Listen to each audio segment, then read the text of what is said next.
Ugh. Shout out to Chad. See what's up, y'all. What's up? We locked in. We locked in, baby. We locked in, baby. We're locked in, baby. What's the word on the streets?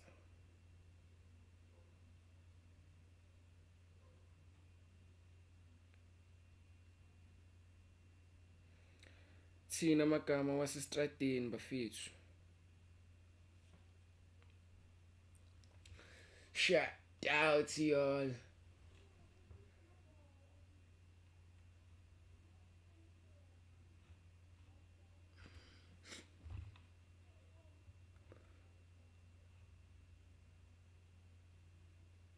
Why we stopped caring about Fast and Furious?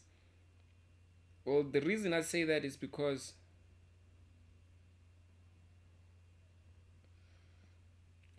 like they changed Fast and Furious so much from like what we used to, and they just made it like some sci-fi nonsense, boy. They just turned Fast and Furious to some sci-fi bullshit, bro. That's what they then did. They then turned it to some bullshit. They then turned it to some bullshit.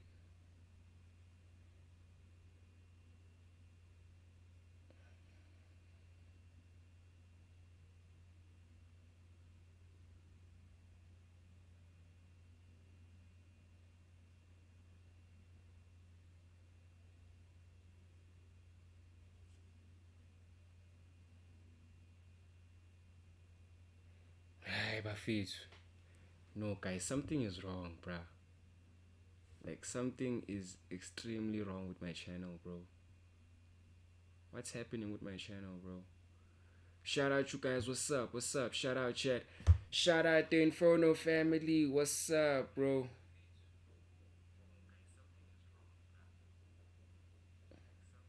What's popping, my G? But I'll see in this live stream if there's something wrong with my channel or what, bro. I think I've been shadow banned, bro. YouTube is not promoting my shit, dog. I've been shadow banned. But I'll see. Let's give this live stream a couple of minutes. But I think I've been shadow banned, bro. That would be a major fuck up, dog. That would be a major fuck up. That would be a major fuck up, dog. There's too much work I need to do, dog. And I need this tange. Esungu YouTube singete. Just chilling. Shout out, bro. Shout out, Gangnam. Nah, bro. Something is wrong here, bro. This is gonna make the next 3 months a living hell, bro. This is definitely gonna make the next 3 months a living hell, bro. Oh, ish. Ish, I pray to God this channel 46. Who's this? Yo. Wow, who's this? What you mean 46? She's 46. My Coco. Well, she's not a. I mean, she is a Coco. 46 years. Who is this? Shout out, you guys who's popping in. Showboy, FWIE, and Intonesikai 1496. If you're new to the channel, be sure to subscribe to the channel. We drop content daily and we go live every single day. Nah, bro. Some shit is popping here. And in my video, they got be fucked over, dog. I'm no longer watching videos with the Nike next to them, bro. Those channels fucked me up, bro. They are the reason my channel has been shadow banned. Okay, let's watch. Oh, nope, I'm not gonna watch this one. Once I see a Nike badge next to it, I'm not watching.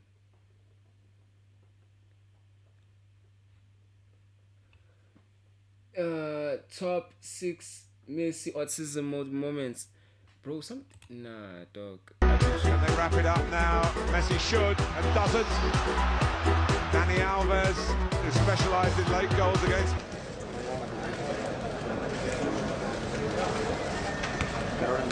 He's gonna pull his pants down.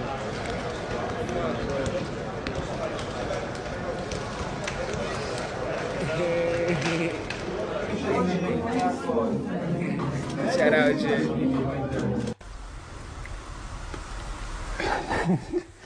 Swing.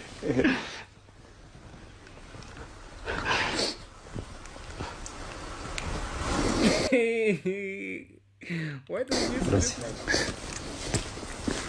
Swing.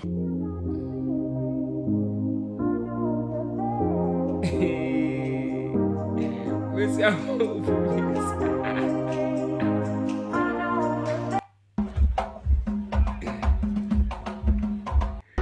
Shout Wrap it out, up Chet. now. Messi should. Thought my match has been shadow banned, boy. No, guys, like my channel is fucked, and I need to find a way. Let me ask Google how to unshadow ban your channel on YouTube. Bro, I'm fucked, bro.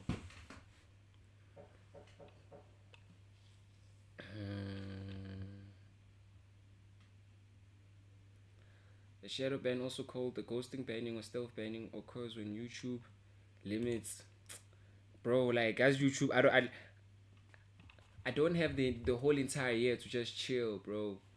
A shadow ban, also called ghost banning or stealth banning, occurs when YouTube limits a user's visibility or engagement without explicit notification. This can affect comments, video visibility, and subscriber notifications, making it appear as though the user's activity is hidden from others. Shadow bans often result from perceived violations of YouTube community guidelines, copyright issues, or algorithm. Bro, like, but how do we remove it then? Shout out, yo. How do we remove it then? How to fix a shadow ban? Remove your content for guideline compliance. Pause posting temporarily. Optimize metadata. Pause posting temporarily. Bro, what the fuck are you saying? Pause posting temporarily. Optimize metadata. Encourage engagement and contact YouTube support if necessary. I mean, guys, like the stream or something. Like the stream or something. Oh my god, look what they're saying. Pause posting temporarily. Avoid uploading new content for 24 up to 48 hours while the shadow ban automatically lifts. Review compliance. Ensure all videos adhere to YouTube community guidelines in terms of services. Remove or edit content that may violate policies during hate speech, harassment, or copyright issues. Optimize the metadata. Update titles, description, and tags with relevant keywords to improve discoverability and avoid spam-like patterns. So wait, are you guys telling me I'm actually like spamming my streams now? Encouraging and promote likes, comments, and shares to signal authentic interactions to YouTube algorithm. Guys, can you like drop a comment or something, guys? I'm trying to get the shadow ban removed. Maintain consistency. Resume a regular posting schedule once the shadow ban is lifted to regain momentum. Promote externally. Share your videos on social media or other platforms to drive traffic and improve visibility.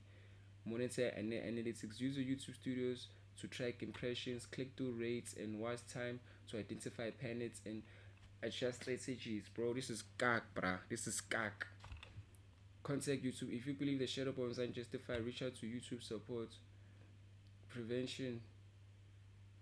Avoid spammy behavior, excessive keyword stuffing, or misleading content. Use licensed or royalty-free media. Man, man. Okay, wait. Let me do this real quick. Let me change the title of this live stream. So I basically need to start changing like the titles of the live. Bro, like this channel has been shadow banned, bro. That sometimes being an attractive gent is a problem, dog. You face problems countless.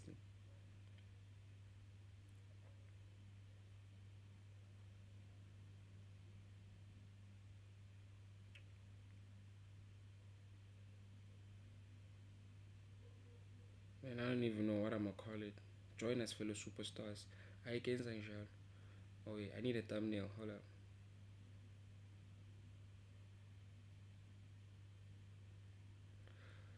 Let me just put this curve.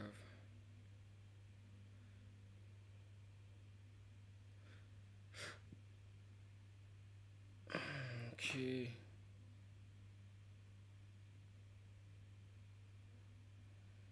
I'm sure, Lolo.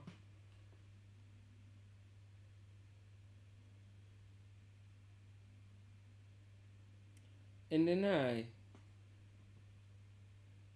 reacting to some. Oh, so I'm not shadow banned. Reacting to some dope content, so I'm not shadow banned. I think it is just an issue that we are going through, Bafethu. It is just sad, bro. Like this is very sad, y'all. This is very sad, bro.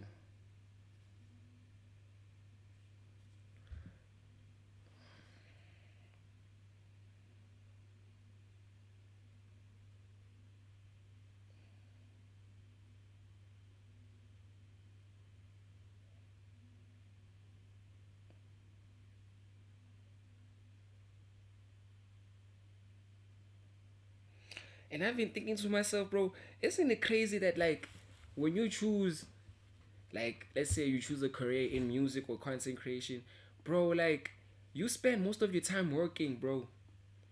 Like you legit spend most of your time working, bro.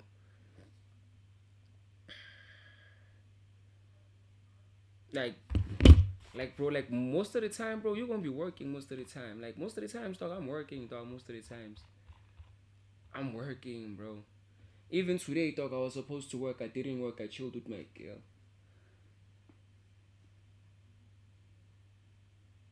Success is a maintenance fee. I don't like listening to Hans talk, but this seems like a good. What if consistency isn't hard because you're lazy, but because the maintenance is so expensive? And this is the thing I was talking about right now, bro. Like the amounts of work that is required just to make this shit, bro. Like this shit crazy, bro. Like you, like in this field, guess or in this field, dog. In this field, dog, guess or in this field, dog, you work your ass off, dog. In the field of content creation and music, or even when you have a job, I guess or I fit. But let's listen to this hand. Stand a chance to win your share of 400,000 Rand in prizes with Stimmerol. T's and C's apply. Score goals with new Nivea Men Deep Real Madrid Special Edition. Gives 48-hour moisture with a What if consistency isn't hard because you're lazy, but because the maintenance is so expensive? The internet loves to show us the rewards of consistency. The glowing skin, body tea, successful career, aesthetic apartment, soft life, hard life, luxury life, your life, this life, discipline, that girl transformation. But what we don't talk about enough is the actual maintenance cost that goes into consistency. The grocery runs, the exhaustion, budgeting, boring repetition, emotional labor. And honestly, the days where you feel like you do everything right, you checked everything off your checklist, but you still feel 5 paces behind. But honestly, truly, honestly, I wouldn't lie to you, truly. Adulthood is just slowly but surely realizing that beautiful lives don't happen naturally. There's a lot of maintenance required. But shout out, I don't think giving up on building a beautiful life is the answer. Not at all. I think the real challenge that we're facing right now is how to build one sustainably, bringing back substance, depth, and character to why we love, share, and buy products. As someone who loves all things beauty, wellness, thrift, and vintage fashion,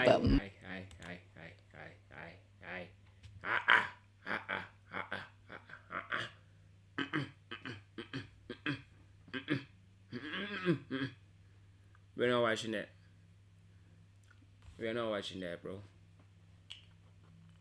I told you guys I don't like listening to women talk, bro. Cause this is I listened and I gained nothing. Like Hog twins get publicly rejected by wife. This was 10 months ago.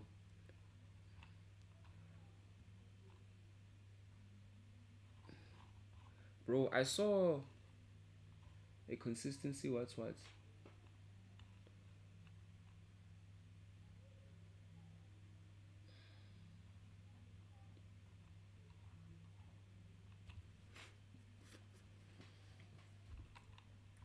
Wait, where's that video by that chick?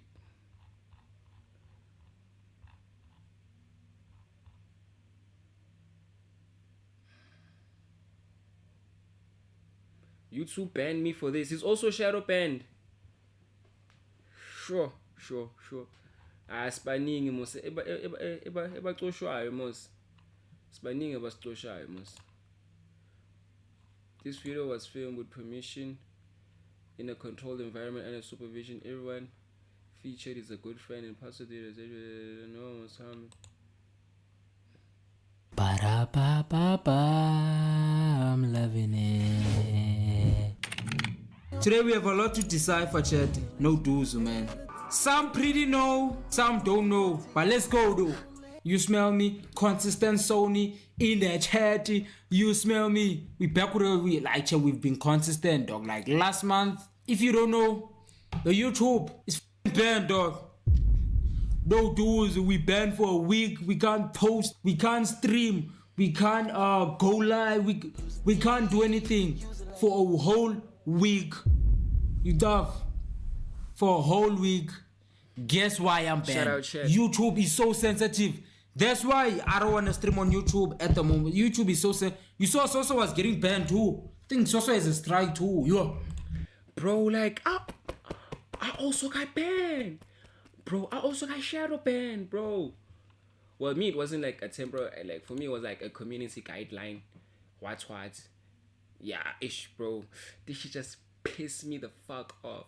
Because if you look at it properly, dog, like that stream was going crazy. Bro. And then they just ended up not even counting their stream as a stream. They just took the stream off, like completely off, dog. So their stream was not even counting towards the watch time hours, bro. I'm fair to YouTube. Here's what YouTube say. Shout out, chat. YouTube is so. I feel like YouTube. I'm not gonna lie. YouTube is dumb, dog. Sometimes YouTube is dumb. Let me show you why I'm banned. Let me show you why I am banned. Let me show you. Zakbonisa chat. People are thinking it's cause like that KG. Some people it's cause I said no do's. Camera broke mid-family I don't think shoot. it's 'cause Good I thing said you're no naked and can submit claims in minutes on Well, the Naked me, app. I got Get shadow naked. banned because I was reacting to I something. hate that. I'm afraid of people seeing my skin. The voice in my head when I'm going To be through my uplifted internal battles, different somewhere things. around.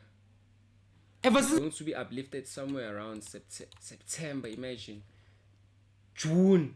We still have the whole entire. It's June, July, August, September. I have to deal with the ban for 4 months, and on top of that, my numbers are low. Like my numbers are low. On top of that, like my numbers are freaking low, bro. Like this shit is not even promoting. I landed in Georgia, I've been saying no do's. No ways I got banned for that. I've been saying no do's ever since I've been in my whole life, my whole existence in this planet. Bro, like just get to the part. Why did YouTube ban you, dog? This guy's a yapper, man. Let me show you though. YouTube is so dumb. It's so dumb. YouTube is so dumb. That thing said 12 minutes of this video, ne? Shout out, chat. Yeah. YouTube said, oh, let him cook. Speak Turcia. What? Wait, English. I got banned for this. You see, listen, I got banned for this. Do you speak English? English? Speak English, no. Oh, wait. Do you? I got banned for that thing. Do you speak English? What the fuck? Nigga, let me show you, dog. 12 minutes of that. I got banned for that thing, dog. Do you speak English? That's all I said. The whole video was clean. The whole stream was clean. Do you speak English, man? Do you speak English? Do you speak English? And DDG tried to set up DDG when he told Jordan to fix it up.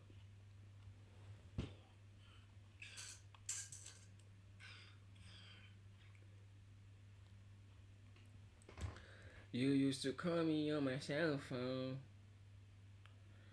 man, when you need my love. Call me on my cell phone.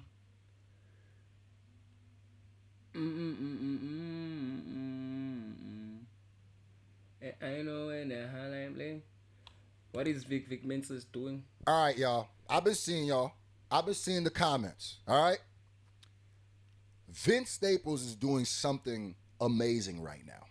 Vince Staples just went and did a rant about how going independent, why he went independent, the troubles he's had with his last record label. And ladies and gentlemen, I'm here today to react to Vince Staples' Black Marmalade. Let's get back to the music. And if you want me to react, because it's all on you, the ball's in your court. If y'all want me to react to more Vince Staples from this Crybaby album, there's 3 videos. If you want me to react to this, if you want me to do more of the music breakdowns, I need this video to get 6,000 thumbs up. Now look at that thumbs up button. That will determine what goes on. So the ball's in your court. Ladies and gentlemen, let's get right to it. Black Marmalade, Vince Staples. I'm a little late, but I'm here. Hit that thumbs up button, ladies and gentlemen.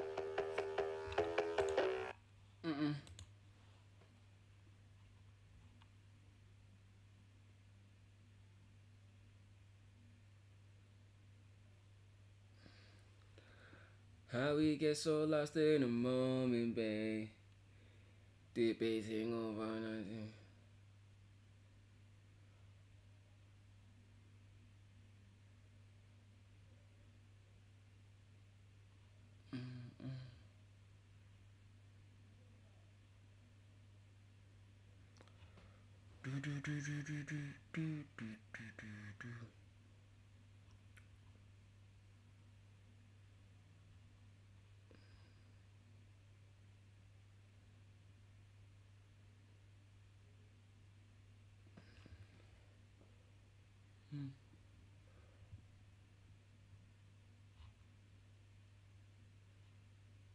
He ruined it. How did Playboy Carti ruin his magnum opus music? Things. Please do me a favor. 3 legendary Spur favorites served with golden chips and crispy onion rings for just $159.90. When my hair shines, I shine. Alvive Glycolic Gloss by L'Oreal Paris. You're worth it.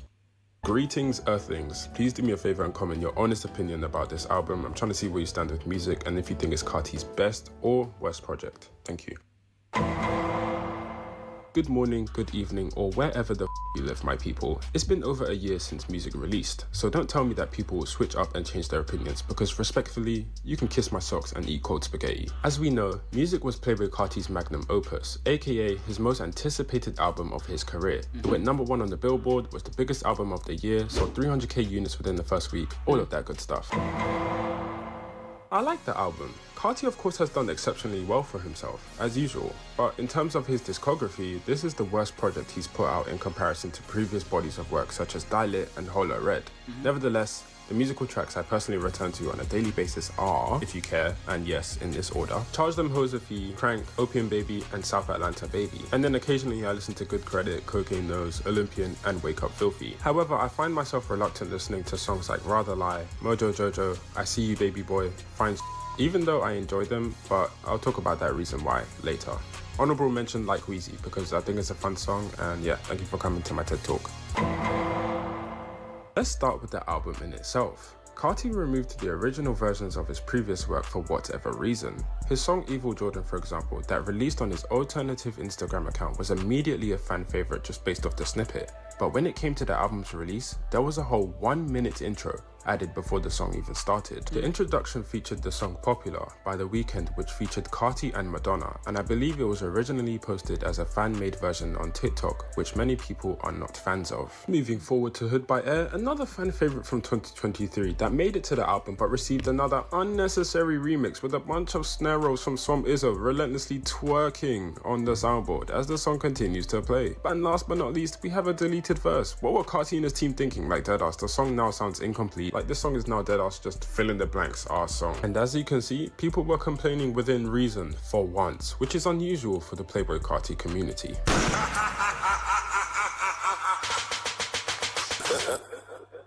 The song Crush was previewed on Instagram, and if I remember correctly, Carti or the fans dubbed it as Skyami. But when it came to the official release, the track never actually dropped the beat, so the entire song just feels like a tingling sensation in your nose that comes and goes and then never ends up getting sneezed out. Travis Scott's feature is profoundly and ultimately useless due to the fact that he is just spamming ad-libs. In my opinion, correct me if I'm wrong, this song, if executed correctly, would have been on the same levels numbers-wise as Rather Lie with The Weeknd, or maybe Toxic featuring Skepta, because it would have been that one golden song on the album. Having songs like Pop Out, Cocaine Nose and K-pop on the same album as others like Rather Lie, We Need All the Vibes just doesn't sit right with me. Electrifying sounds that audiences tear their limbs apart from each other in the mosh pit also contains love songs about how somebody would rather lie in an attempt to save their relationship with their significant other. I mean, after all, the album is called Music, so maybe an outsider would expect it to contain all sorts of vibes. An amalgamation of musical genres, if you will. Oh my gosh, guys, I cooked with that statement. Don't even try to tell me any different, yo. I said amalgamation of musical genres. Don't play with me. Flex has been reading his books, you heard? And I guess this makes me hypocritical in a sense for mentioning this, considering the songs Stop Breathing and Control are on the same album, which is Whole Lotta Red. If you did... Trash video. Trash. Trash. Trash video.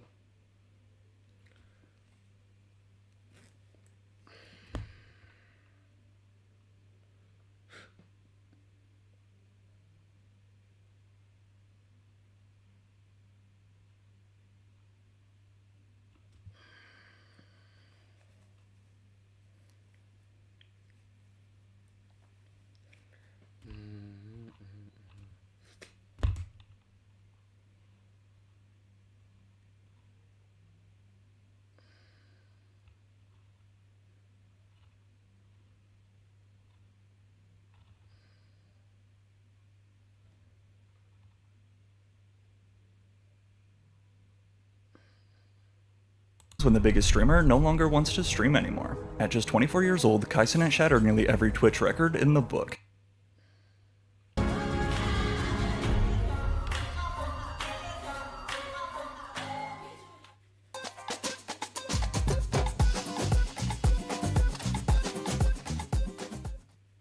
What happens when the biggest streamer no longer wants to stream anymore? At just 24 years old, Kai Cenat shattered nearly every Twitch record in the book. But right at the peak of his popularity, what Kai did next is even crazier. Passion to want to do more and create is within me.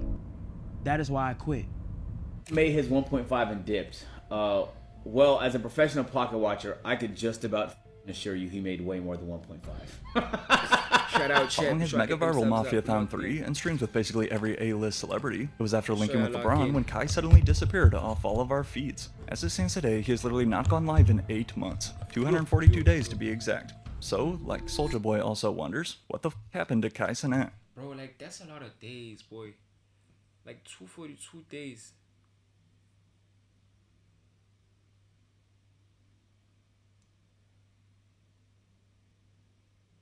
Yo. Well, it turns out the truth is much deeper than it appears. I don't usually do this, but I feel like at this event right now is the right time. For the past year, I've had dreams besides streaming to achieve and to pursue. I have dreams one day to become a fashion designer and start my own clothing brand. When Kai Cenat stood on the stage here last December and announced his dreams of becoming a fashion designer, despite the viral jokes and memes he was met with, back at this point though, no one was aware of just how fast Kai's rebrand was actually coming, and more importantly, what it was about to cost him. I had to take it serious. It's clothes. Like, you gotta indulge in it as much as possible. That's why I had to take a step back from streaming to, do what I gotta do. So this is the next step to your career. Yes. For the most followed streamer on the planet to say that they quit and step away for months left us with so many questions. Clearly there was more going on behind the scenes. However, before we dig into the truth behind his new clothing brand, Vivet, and before I answer when or if Kai Cenat will ever go live on Twitch again, first we need to understand exactly what led to this risky decision. After discovering what many will call his infinite money glitch, gaining 1 million monthly paying subscribers and then not touching the live button, as this video, Kai Cenat's live stream was on September 30th, 2025, when he enlisted the help of LeBron James to cut off his dreads. A sentence which would have sounded impossible to this 16-year-old kid back when he started making content. I know a lot of y'all been asking me, Kai, where's your YouTube channel? I got one thing to say. Welcome to my YouTube channel! In 2021, after dropping out of college, Kai Cenat then decided to try his hand at this other platform called Twitch. And before you knew it, Kai's high energy personality quickly proved a perfect fit for live streaming. Girl, I'm gonna say all girls are cute. Like, that's not even, like, accurate. With an impressive ability to entertain a live audience for hours, Kai's come up also came at the perfect time. With the entire streaming industry exploding, everywhere you looked you'd see a viral clip of these guys. That was, at least right before Kai claimed that he now quit. But again, whether you liked him or not, for a streamer, Kai's motion was insane. Tonight, charges filed against a social media star for allegedly sparking a massive riot in Manhattan's Union Square, leading to 65 arrests and multiple injuries. If you ask some users online, they'll tell you that Kai has simply accomplished everything there is with streaming already, and so is now burnt out. However, while that may be part of it, there's actually way more to it. In 2023, Kai Cenat officially inked a new contract with United Talent, who's one of the most premier talent agencies in the game. Home to other top names such as Pokimane, the celebrity guest collabs started pouring in even more frequently, along with new partnerships next to massive brands, including Fortnite and Nike. You're the first streamer to have a deal with Nike. Nike is not an easy brand to build a relationship with. Look, they're athletic. Right. That's what they do. They want to do something in that space, and you're a streamer. Bro, when they told me they wanted me to be under Nike as a streamer, I'm like, what? By the end of 2024, Rolling Stone had named Kai Cenat the #1 most influential creator, and I don't think anyone was arguing, continuing to revolutionize streaming as we knew it. However, just before the year was finished, Kai still had one last special guest to announce on stream. Let's get to it. I feel like a lot of y'all assume a lot, and y'all may see things that may not be true. Y'all seeing a whole lot of shit and taking it and running with it that may not be true. You gotta respect. You got me, bitch. I gotta go, man. Why are you so nervous? That's my girl, chat. Okay, what's your favorite thing about Kai? My favorite thing about him? Yeah. Everything. I love everything. Everything about it? It's nothing that I don't love. And you liked him right away? Yeah. Love at first sight? Love at first sight. Everything. And what would Bro, like... man, she a ratchet chick. turn into one of Twitch's most talked about romances. According to Kai, though, he was happier and more focused than ever thanks to his new girlfriend, TikTok influencer Gabrielle, aka Gigi. Yet, while at first the relationship seemed perfect, exactly 1 year later, everything crashed down in flames. And as a result, Kai Cenat has taken his longest streaming break ever. 10 years ago, you would have been laughed out of the room for even suggesting that a live streamer belonged at the Grammys, let alone that you could rent out a real college campus and transform it into something called Streamer University. But again, Kai Cenat totally redefined what it means to stream. However, with that said, despite reaching a level of influence that most creators can only dream of, on September 1st, 2025, Kai Cenat kicked off his third month-long Mafia-thon, going on to smash his own previous records thanks to appearances by Kim Kardashian, Ed Sheeran, and Kevin Hart. Before then, Kai's 30-day stream concluded with arguably the greatest athlete in history giving him a haircut. Oh, we had 1 million viewers! 1 million?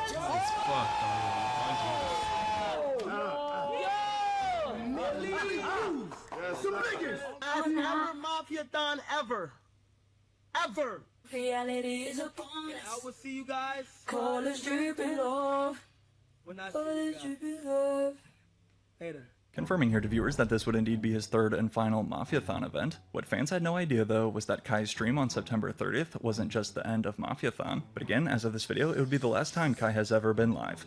So, did he really hate his new hair so much he went ghost for the next 8 months? Why did Kai Cenat disappear at his peak popularity? While obviously his haircut wasn't the reason we stopped seeing him, it was the perfect symbol though for where he went next. Oh my gosh! You ready? Where my bone at? Where my bone? Rather than just snipping off his 10-year-long dreads, instead, Kai Cenat was cutting off an entire era of his life in front of millions of people. But right after 30 days straight of non-stop streaming, Kai's next move was to take a well-deserved vacation, traveling across the globe to places like Italy. Although, as we'll see in a sec, Kai was secretly working on his new business idea here this whole time. It was 2 months later in December when his next public appearance arrived, as Kai not only swept more hardware from the 2025 awards, but then had this to say in his speech.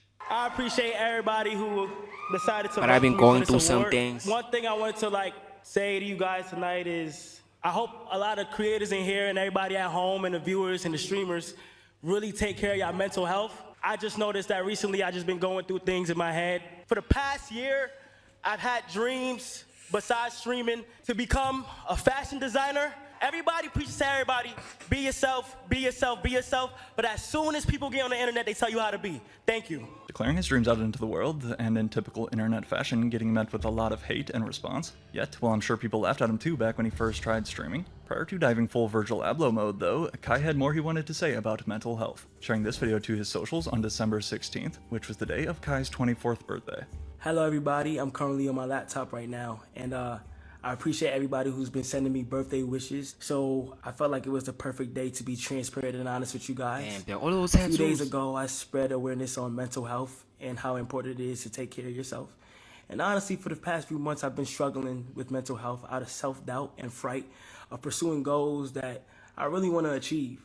And the reason I've really been in my head is because I just wanted to do more. I've gained to realize that I'm a true creator and I'm very passionate about creating. And I don't know if I'm getting mature or I'm just looking things at a broad point of view. He does look a little mature. But I am so passionate.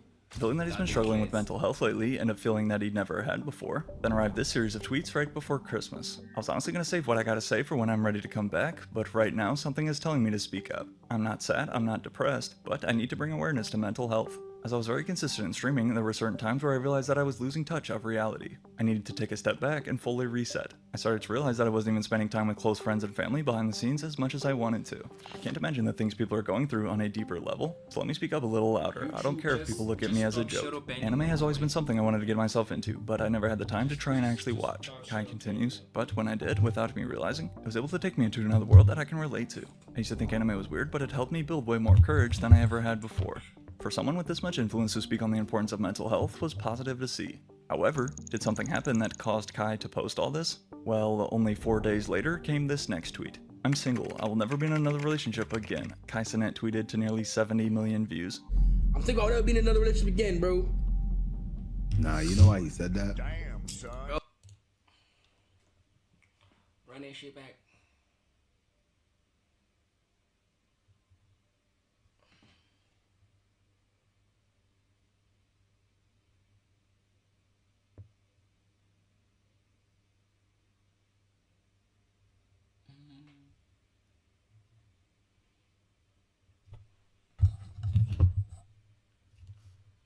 Ooh.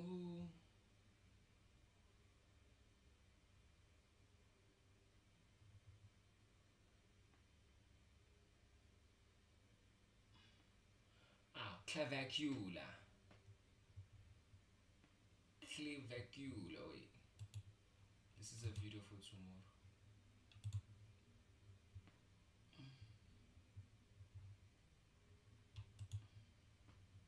Get 2 large Savor Flavor pizzas for $179.80. Roman's Pizza. Best pizza, best value.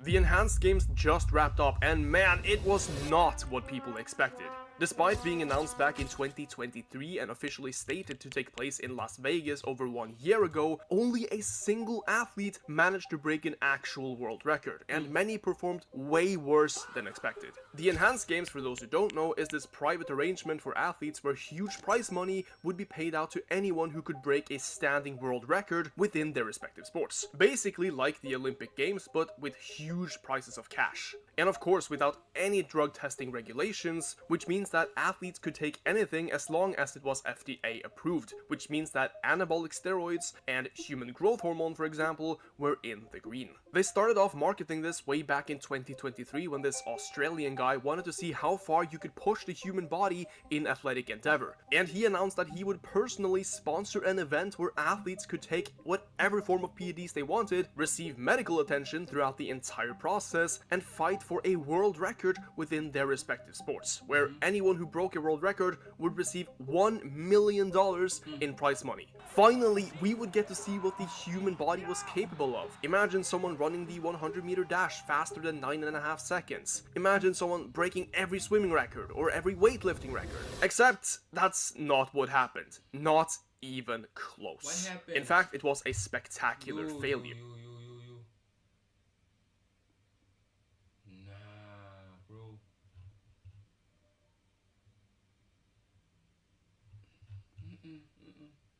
This feels gonna get me shadow banned again.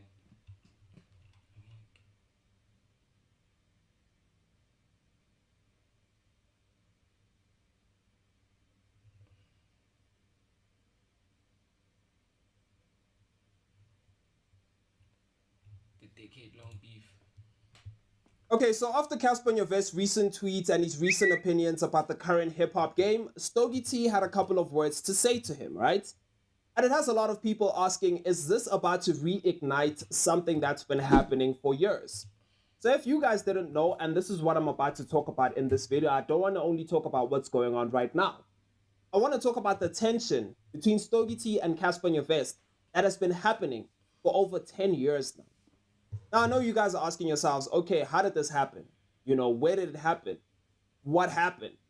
I'm here to dissect everything for you. I'm here to take you from point A to the last point to where we are right now, give you everything that transpired in between, and actually explain to you guys why we are here right now. So the first question is, how did this start? How did this happen? And where did this happen? Right? If you guys remember, in 2015, Nasty C had a song called Juice Back, and then he made Juice Back Remix. On Juice Back Remix, he had Davido and Casper Nyovest. Wait, did I watch this video or something? I feel like I've watched this video.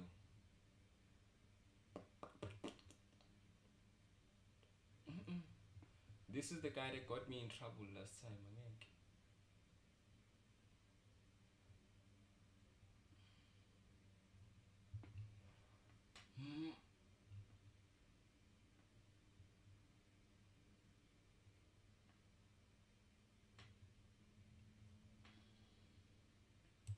The Puskas Arena. Gabriel Magalhaes sends Arsenal's fifth penalty clean over the crossbar. Ousmane Dembele has just won his second Champions League in 12 months, without taking a penalty in the shootout. The story of how he got there starts 6 weeks earlier, on a Tuesday night, in Liverpool. Anfield, 72nd minute. Liverpool's penalty just got overturned by VAR, and the crowd is still inside the noise of what almost happened. Kvaratskhelia, wide, cuts inside, square ball to the edge of the box, left foot, bottom corner. The stadium that was about to make magic learns the night is over. This is Ousmane Dembele, reigning Ballon d'Or winner, best player in the world depending on who you ask this week, and one of the strangest stories in modern football. In the next 13 minutes, I'm going to tell you about the night Barcelona had to send security to track him down at his own house, the press conference where Luis Enrique said something nobody believed, and the goal at Anfield you just watched, because that's where this story ends. My son is doing corner kicks with Luis Enrique, and y'all out here talking about inflating the numbers on DSP. That's where this story ends. The strange part of how Ousmane Dembele became the best footballer alive isn't what happened to him. It's that he was at PSG, in this exact dressing room, scoring next to Kylian Mbappe for an entire year before any of this was possible. He didn't replace Mbappe at PSG, he was already there. Mbappe just had to leave first. Quick background. Born 1997 in Vernon, Normandy, Rennes Academy graduate. By 19, Borussia Dortmund had paid 15 million euros to take him out of France. One Bundesliga season later, 10 goals, 21 assists at age 19, Barcelona paid Dortmund 105 million for him, rising to 148 with add-ons. The second most expensive signing in football history at the time. He arrived in Catalonia to replace Neymar. He was supposed to be the next Messi. Scouts use the word generational, a word scouts almost never actually use. 6 years later, Barcelona sold him to PSG for 50 million.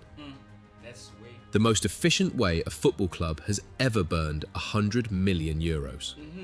18 months after that sale, he won the Ballon d'Or by 320. Shit, boy. Imagine y'all sell a player, then a year later that boy wins the Ballon d'Or. 1 points. 73 of 100 first place votes. The biggest landslide in over a decade. Same player, same body, same career. The question this video is going to answer is what changed? To understand what unlocked Dembele at PSG, you have to understand what was happening at Barcelona. Because for 6 years, Ousmane Dembele was football's most public example of a wasted talent. Not a quiet failure, a loud, recurring, headline-generating one.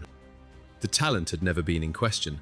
He was ambidextrous in a way scouts genuinely don't see. He could shoot, cross, dribble and pass with both feet at the elite level. He was electric over short distances. He arrived at Camp Nou as the second most expensive player on earth. 3 weeks after signing, he tore his hamstring. 4 months out.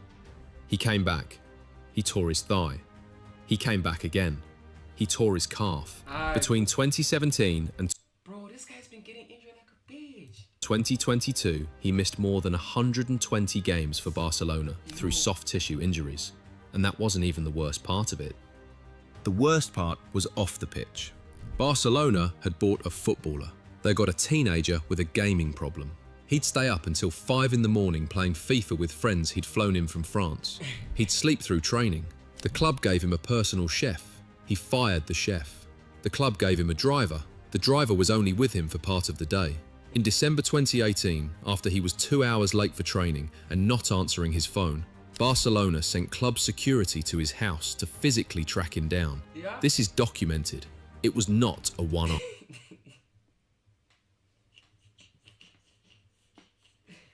I don't know what's going on with that boy, but I'm sure he had his reasons. This is a Ballon d'Or winner, guys. Quote from his own club's president at the time, Josep Bartomeu, on Spanish radio in 2019, asked about Neymar potentially returning to Barcelona. Dembele is better than Neymar. He's at Barca and he is better. That line aged like milk in a Spanish summer.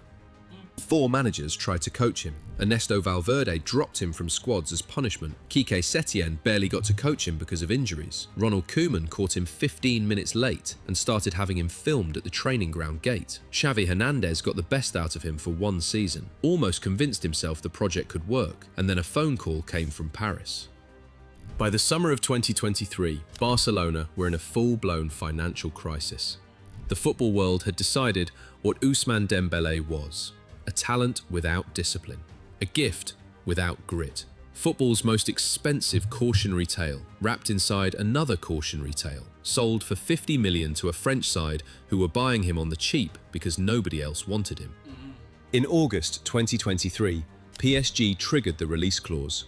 He flew to Paris. He walked into a dressing room where Kylian Mbappe was, by any reasonable definition, king. The arrangement looked sensible. Superstar plus sidekick. France's most expensive flop, earning a redemption story role behind France's most expensive striker. For the next 12 months, in Paris, exactly nothing changed. The 2023-24 season at PSG. Year 1 of Luis Enrique. Year 1 of Dembele. Year 7 of Kylian Mbappe. Mbappe scored 44 goals that year, his best ever season at the club. Dembele scored 6. 42 appearances, 12 assists. The stats of a winger who pings crosses and runs at fullbacks and doesn't really finish anything. Same player Barcelona had given up on, doing the same things, getting the same results, with Kylian Mbappe directly in front of him taking every shot worth taking. PSG won the league. They lost the Champions League semi-final to Dortmund. The football world's verdict on Dembele didn't move. He was what he was. Then in June 2024, Kylian Mbappe announced he was leaving for Real Madrid on a free transfer, and the football world declared PSG dead. The consensus was unanimous and, in fairness, reasonable. Mbappe had been the goals, the marketing, the face. He'd carried PSG to that semi-final almost by himself. Losing him wasn't losing a striker, it was losing the entire club. Then Luis Enrique stood up in front of the Paris media in August 2024 and said something nobody believed. He told them he wasn't worried. He said, and I'm quoting, "Rather than one player who scores 40 goals, I want 4 players who each score 12. That's 48. It's a challenge to show that football is a collective sport." The French press wrote that quote down and printed their reactions with the words delusion and denial. The English press called him out of touch.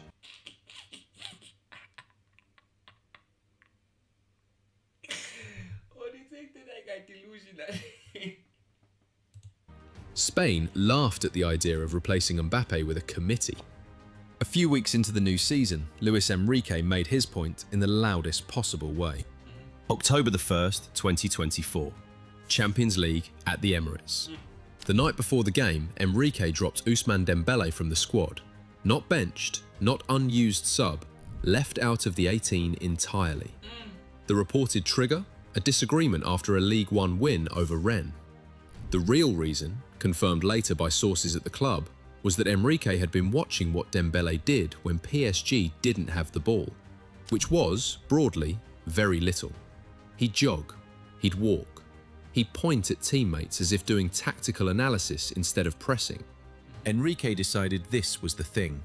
Not the injuries, not the lateness, the effort off the ball. He told the press, "If a player doesn't meet his obligations to the team, he isn't ready to play. I would make that decision 100 more times." PSG lost 2-0 to Arsenal. My son is at the decks doing corner kicks with Luis Enrique, and you're out here talking about him blatantly. Come on, the break is too cold. Arsenal that night. The headline everywhere the next morning was, "Enrique has lost his mind." What Dembele did in the 8 months after that benching is the part of this story everyone gets wrong. If you're enjoying this long, weird, true football stories, hit subscribe. There's more where this came from. Now, back to it. What Dembele did in the 8 months after that benching is this. He came back. Not a different player, a different professional. He started pressing. He stopped arriving late. He stopped being a winger pinned wide waiting for crosses and started being a false 9, drifting central, arriving at the back post, 2 feet, no anchor for any defender to set against him. Luis Enrique didn't reinvent him. He'd had the player in his squad for 14 months already. He gave him a different job and made the cost of refusing it absolute. In the 8 months that followed that Arsenal benching, Ousmane Dembele scored 35 goals. Same player, same body, same career, just without Kylian Mbappe in front of him taking the shots. PSG won everything. Liga, Coupe de France, Trophée des Champions, and the big one. May the 31st, 2025. Allianz Arena, Munich. Champions League final. PSG 5, Inter Milan 0. The biggest margin in the history of a Champions League final. By a distance. Dembele didn't score that night. He didn't need to. He set up 2 of the 5. Doué's volley with a pass from the wrong side of the box, Kvaratskhelia strike with another. The first player to register 2 assists in a Champions League final since Marcelo, 2018. UEFA named him Champions League Player of the Season. Luis Enrique, after the final whistle, said Dembele should win the Ballon d'Or. 4 months later, Théâtre du Châtelet, Paris. Ballon d'Or ceremony, September the 22nd, 2025. Ousmane Dembele walks up to collect the trophy. 1,380 points, 321 ahead of Lamine Yamal in second, 73 of 100 first place votes. A landslide on a scale not seen in over a decade. Sat in the audience that night in 7th place, Kylian Mbappe. Same year, same competition, same Frenchman from the same dressing room. One had stayed at PSG and lifted the Champions League. The other had left to do exactly that and finish the year as a top 10 footballer, but not, in any meaningful sense, top of anything. That's where the story usually stops. The lesson is taken, the moral is filed, the video gets uploaded. Except this season, the 2025-26 season, Dembele started writing a second chapter. And that's the chapter that brings us back to Anfield. For her to make healthy choices.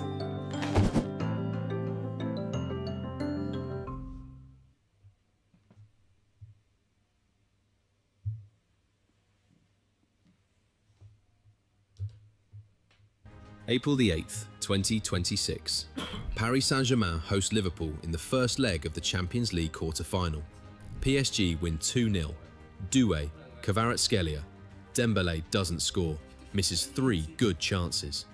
The English press describes the Anfield second leg as a tie with everything to play for. Liverpool at Anfield in a European knockout is a specific and unpleasant experience. The crowd doesn't support their team. The crowd attacks yours. April the 14th, Anfield. The penalty just got overturned. Kvaratskhelia, wide, cuts inside, square ball to the edge of the box, left foot, bottom corner. The stadium that was about to make magic learns the night is over. You remember this scene. And in Munich, 24 hours later, Kylian Mbappe is walking off the Allianz pitch, having lost 4-3 to Bayern. Camavinga sent off in the 86th minute. 2 Bayern goals in stoppage time. Real Madrid out of the Champions League in the quarter-finals. Mbappe scored that night. He's the top scorer in the competition this season. None of it matters. He goes home. The player he left behind goes to a semi-final. 2 weeks after Anfield, Dembele scored in both legs against Bayern Munich. 3 minutes into the second leg in Munich, he was waiting on Kvaratskhelia 1-2, swept it under the bar, opened the scoring with the kind of finish he used to send into Saturn. PSG won the tie 6-5 on aggregate. PSG went to the final. The opponent in the Champions League final, Arsenal, the same club he was dropped against to teach him a lesson. May the 30th, 2026. Puskás Arena, Budapest. Champions League final. PSG against Arsenal, the only English side good enough to be there, and the one the redemption arc had already used as a teaching tool. It wasn't a beautiful night. By most honest accounts, it was dull. 6 minutes in, a clearance from Marquinhos deflected off Leandro Trossard, Kai Havertz strode clear and fired high past Safonov from a tight angle. 1-0 Arsenal. The third player in history to score for 2 different clubs in a Champions League final after Cristiano Ronaldo and Mario Mandzukic. After that, Arsenal didn't try to attack. They didn't have to. PSG had 75% of the ball, 21 shots to Arsenal's 7, the lowest possession by any team in the history of the Champions League final, and Gabriel and William Saliba defended like the trophy depended on it, because for Arsenal, it did. 65th minute. Mosquera caught Kvaratskhelia inside the area. VAR confirmed it. Penalty. Ousmane Dembele stepped up. The reigning Ballon d'Or winner sent David Raya the wrong way. 1-1. It was the only moment of pure class in 90 minutes. And it was the last thing Dembele did. In stoppage time with the second half, he sprinted after a ball, pulled up clutching his leg, and waved to the bench. His final was over, with 1 goal scored, no extra time on the pitch, and no chance to take a penalty in the shootout. Extra time was, as the English press wrote, an exercise in killing time. Neither side could create anything. The first Champions League final to be settled on penalties in 10 years. Gonzalo Ramos, goal. Victor Gyökeres, goal. Desiree Doué, goal. Eberechi Eze, stutter-stepping his run-up, skewed wide. Nuno Mendes, saved by Raya. Declan Rice, goal. Ashraf Hakimi, goal. Gabriel Martinelli, goal. Lucas Beraldo, goal. Then up-stepped Gabriel Magalhaes for Arsenal's 5th, with the trophy on his foot. He sent it clean over the bar. PSG 4, Arsenal 3. Marquinhos took the trophy. Luis Enrique took the pitch. From the touchline, Ousmane Dembele watched his teammates lift the 2nd European Cup he'd helped them win. Back-to-back Champions Leagues. The first club to manage that since Real Madrid did it 3 years running between 2016 and 2018. The first French club ever to retain the trophy. The 5th League One title in a row. The Super Cup, the Intercontinental Cup, the Trophée des Champions.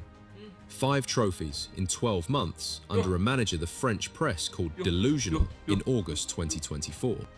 Kylian Mbappe left Paris because he wanted to win the Champions League. The player he left behind has now won 2. Scored at Anfield to put 1 foot in this one, stepped up at the Puskás to keep it alive, and watched from the touchline while 4 of his teammates buried penalties to lift it. The most expensive failed transfer in football history is now football's most expensive lesson. The talent had never been the problem, the system around the talent was. And the strangest, most unsettling thing about Ousmane Dembele winning back-to-back Champions Leagues is that the player who did it had been sitting in that PSG dressing room the whole time, scoring 6 goals, getting written off as a sidekick, waiting for someone to move out of his way.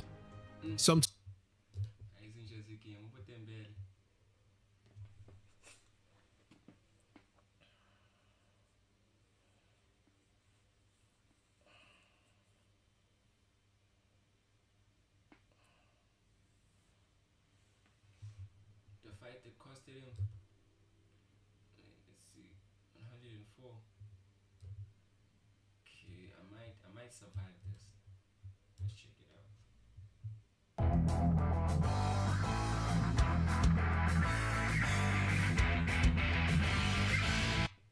Anthony Rumble Johnson is your favorite fighter's favorite fighter. The guy goes up 2 weight classes and is knocking out everybody with one punch and destroying people. I just want to know what person in this room can say that their life has always been perfect. I would love to meet him. Anthony Rumble Johnson, at the very young age of 38, passed away. Going through the things he went through over the last year, he didn't deserve that, you know. I love you all. I said I love you.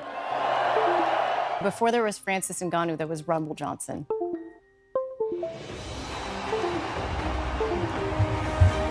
Surprise, surprise! The king is back!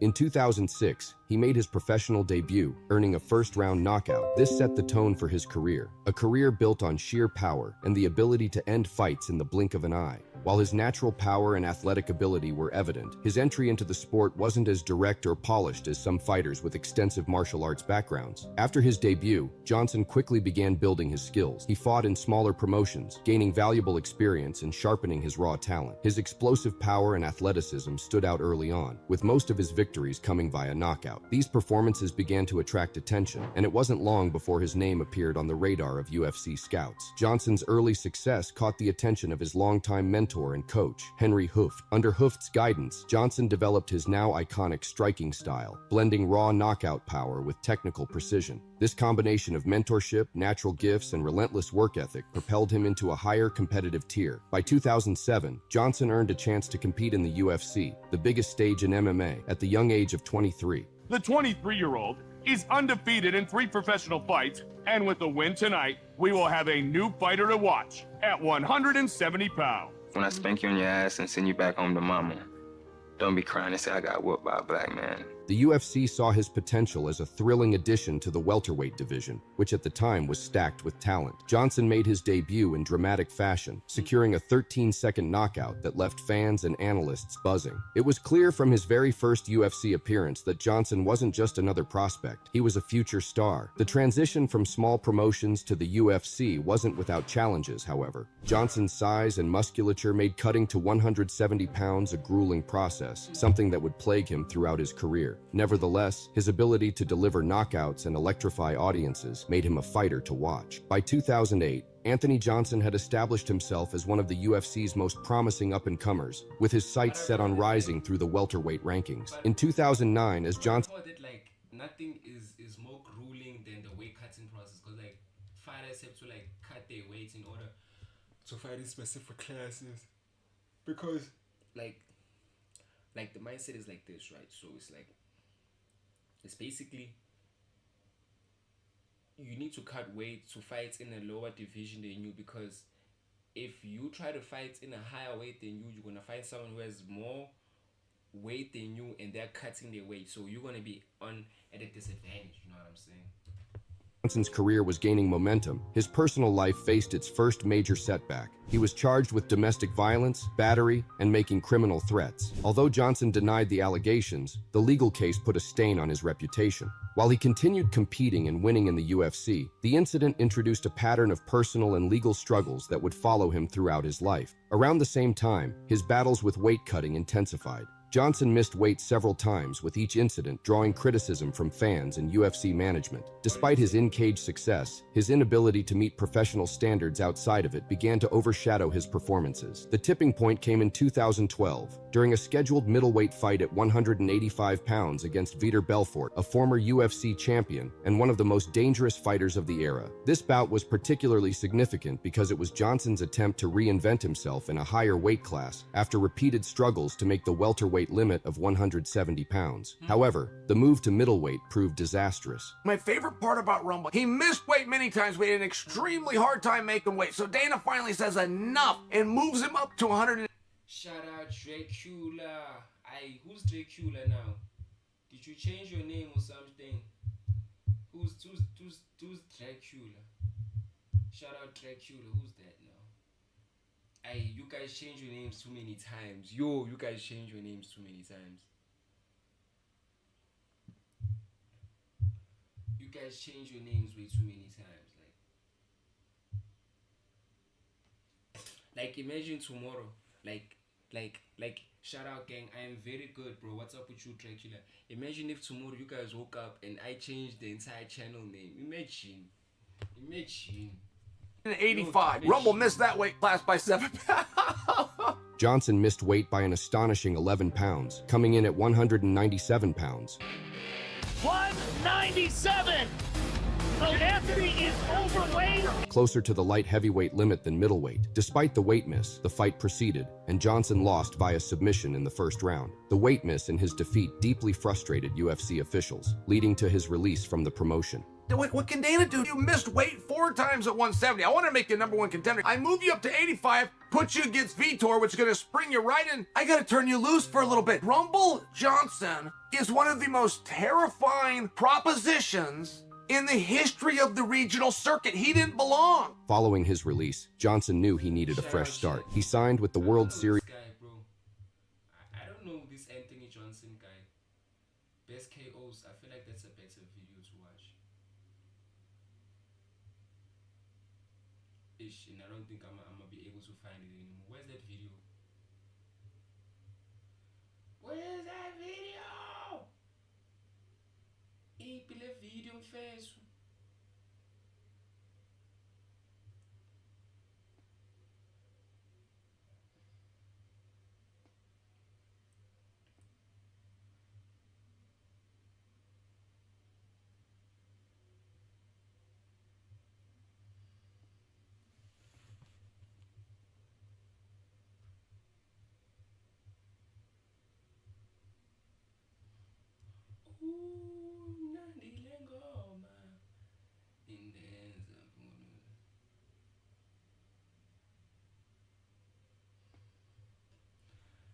Floyd Mayweather. Motri lives a minimalistic life, bro. Like I'm also gonna live a minimalistic life.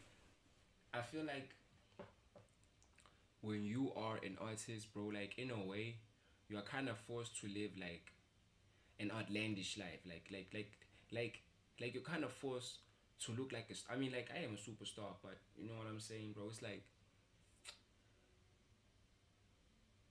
it's not even with me per se. Like I hear even some of my homies saying the same thing, like, dog, you gotta look like this, you know, perception and of course I understand perception is one thing, but it's always better to do that when you are actually at that level than trying to, you know, than trying to sell something that's not even there, bro. Like that has always been my issue, because I know, bro, it takes a whole lot of money to keep the whole thing moving, to keep the whole image pushing.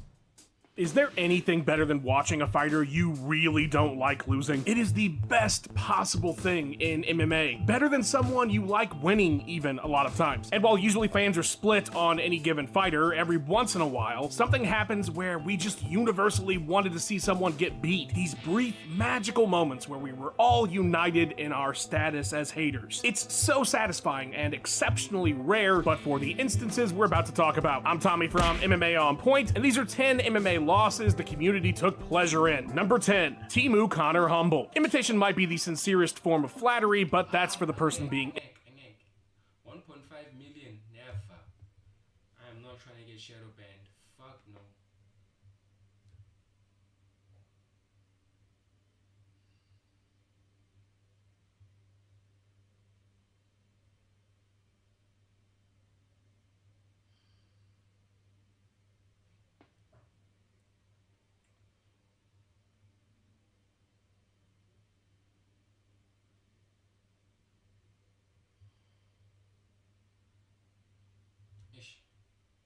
I don't really care too much about this story, but I'll react to it because I'll just react to it tomorrow.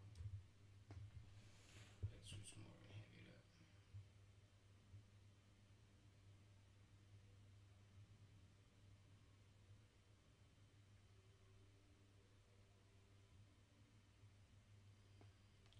I think I'm Big Meech. Larry Hoover. I'm the guy. One night. The hidden downfall of Puma. Didn't even know Puma's falling off. When was the last time you actually chose Puma? Not because it was there, not because it was on sale, but because you really wanted it. What I must say about Puma, Puma does not have any fly kicks. Like when it comes to all the other accessories, Puma, yeah. But when it comes to shoes, dog, Puma's always had like weird shoes. Because not that long ago, Puma wasn't just another sportswear brand.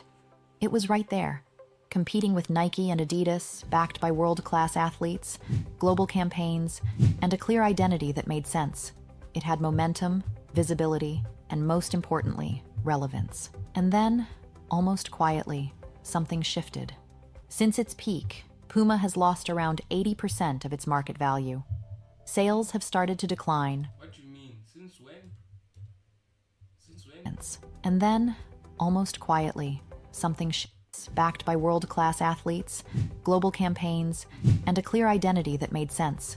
It had momentum, visibility, and most importantly, relevance. And then, almost quietly, something shifted. Since its peak, Puma has lost around 80% of its market value. That's a lot. It's probably 80%. Bro, shit. That's a lot, bro. Sales have started to decline, profits have turned into losses, and the brand that once sat comfortably in third place is now struggling to keep up. The products are still there, the logo didn't change, and the stores didn't disappear, but the brand itself started to fade out of the conversation. So what happened? How does a company go from global contender to playing catch-up? And is this just a reset or something much worse? The story of Puma doesn't begin with a brand strategy or a marketing idea. It actually starts with a family fallout that would go on to change the entire sportswear industry. Because before Puma, and before Adidas, there was just one company run by two brothers in a small German town called Herzogenaurach, producing sports shoes and slowly building a name for themselves in the early 20th century. Rudolf and Adolf Dassler were working... What's the name of that brand? Run by two brothers in a small German town called Herzogenaurach.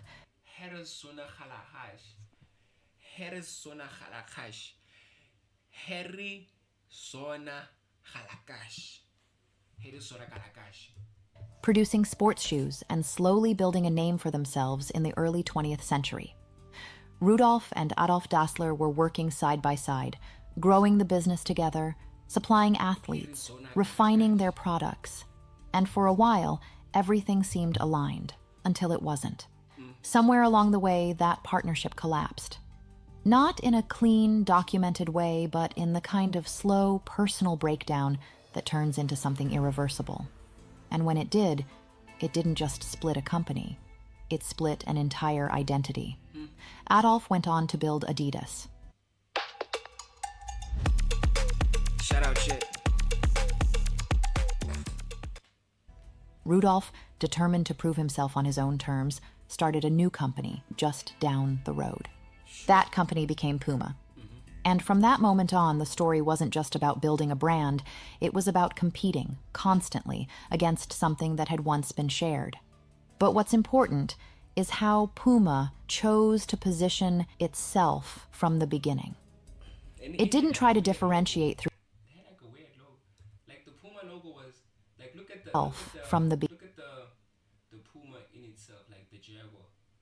It's called a Puma. Puma are two different things. Don't be out here calling a Puma a Jaguar, gang. That's okay. But you see, it looks a little bit different. But I can see that it still has like its essential, like branding. But here it looks more of. It looks like it's crouching or it's trying to pounce on something. Beginning. It didn't try to differentiate through image or storytelling. It focused on performance, on making products that actually worked better for the people wearing them. And in an industry like sportswear, that distinction matters more than anything. Because when your product performs, it shows up in real moments. And that's exactly where Puma started to build its reputation. Not through campaigns or collaborations, but through athletes, through the kind of visibility that can't be manufactured. By the 1950s and 60s, Puma was already present on some of the biggest stages in sport, worn by athletes who weren't just participating, but winning.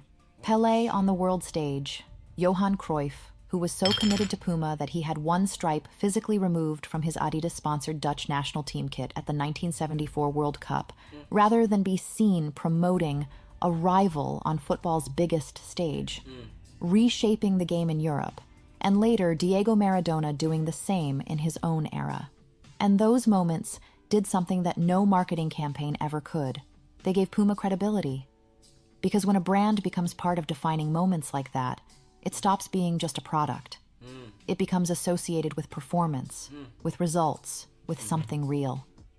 And that kind of foundation is difficult to replicate later. It has to be built early and it has to be earned, which Puma did. Long before lifestyle positioning, before fashion collaborations, before any attempt to broaden its identity, Puma stood for something very clear. It was a performance brand, rooted in sport, proven through athletes, and understood by the people who actually used it. And for a long time, that clarity didn't just define the brand. It carried it. Because once you've established credibility in sport, everything else becomes easier to build on. The brand already meant something. It already had recognition, history, and a clear role in the market. And throughout the late 80s, 90s, and early 2000s, Puma began expanding that position, moving beyond pure performance into something broader, something more commercial. Not immediately, and not all at once. But gradually, the brand started leaning into lifestyle. It was a shift that made sense at the time.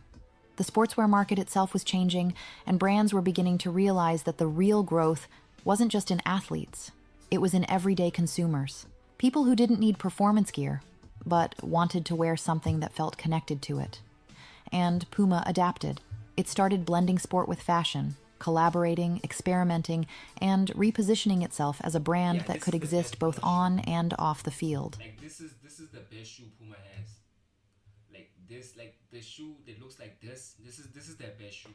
Puma has no other shoe that's this good, or like no other shoe is this stylish. That the Puma shoes are Positioning itself as a brand that could exist both on and off the field. Campaigns became more visible, collections became more varied, and the brand found a way to stay relevant in a market that was becoming increasingly crowded. At the same time, it was building on a legacy that people already recognized, even if they didn't always think about it directly.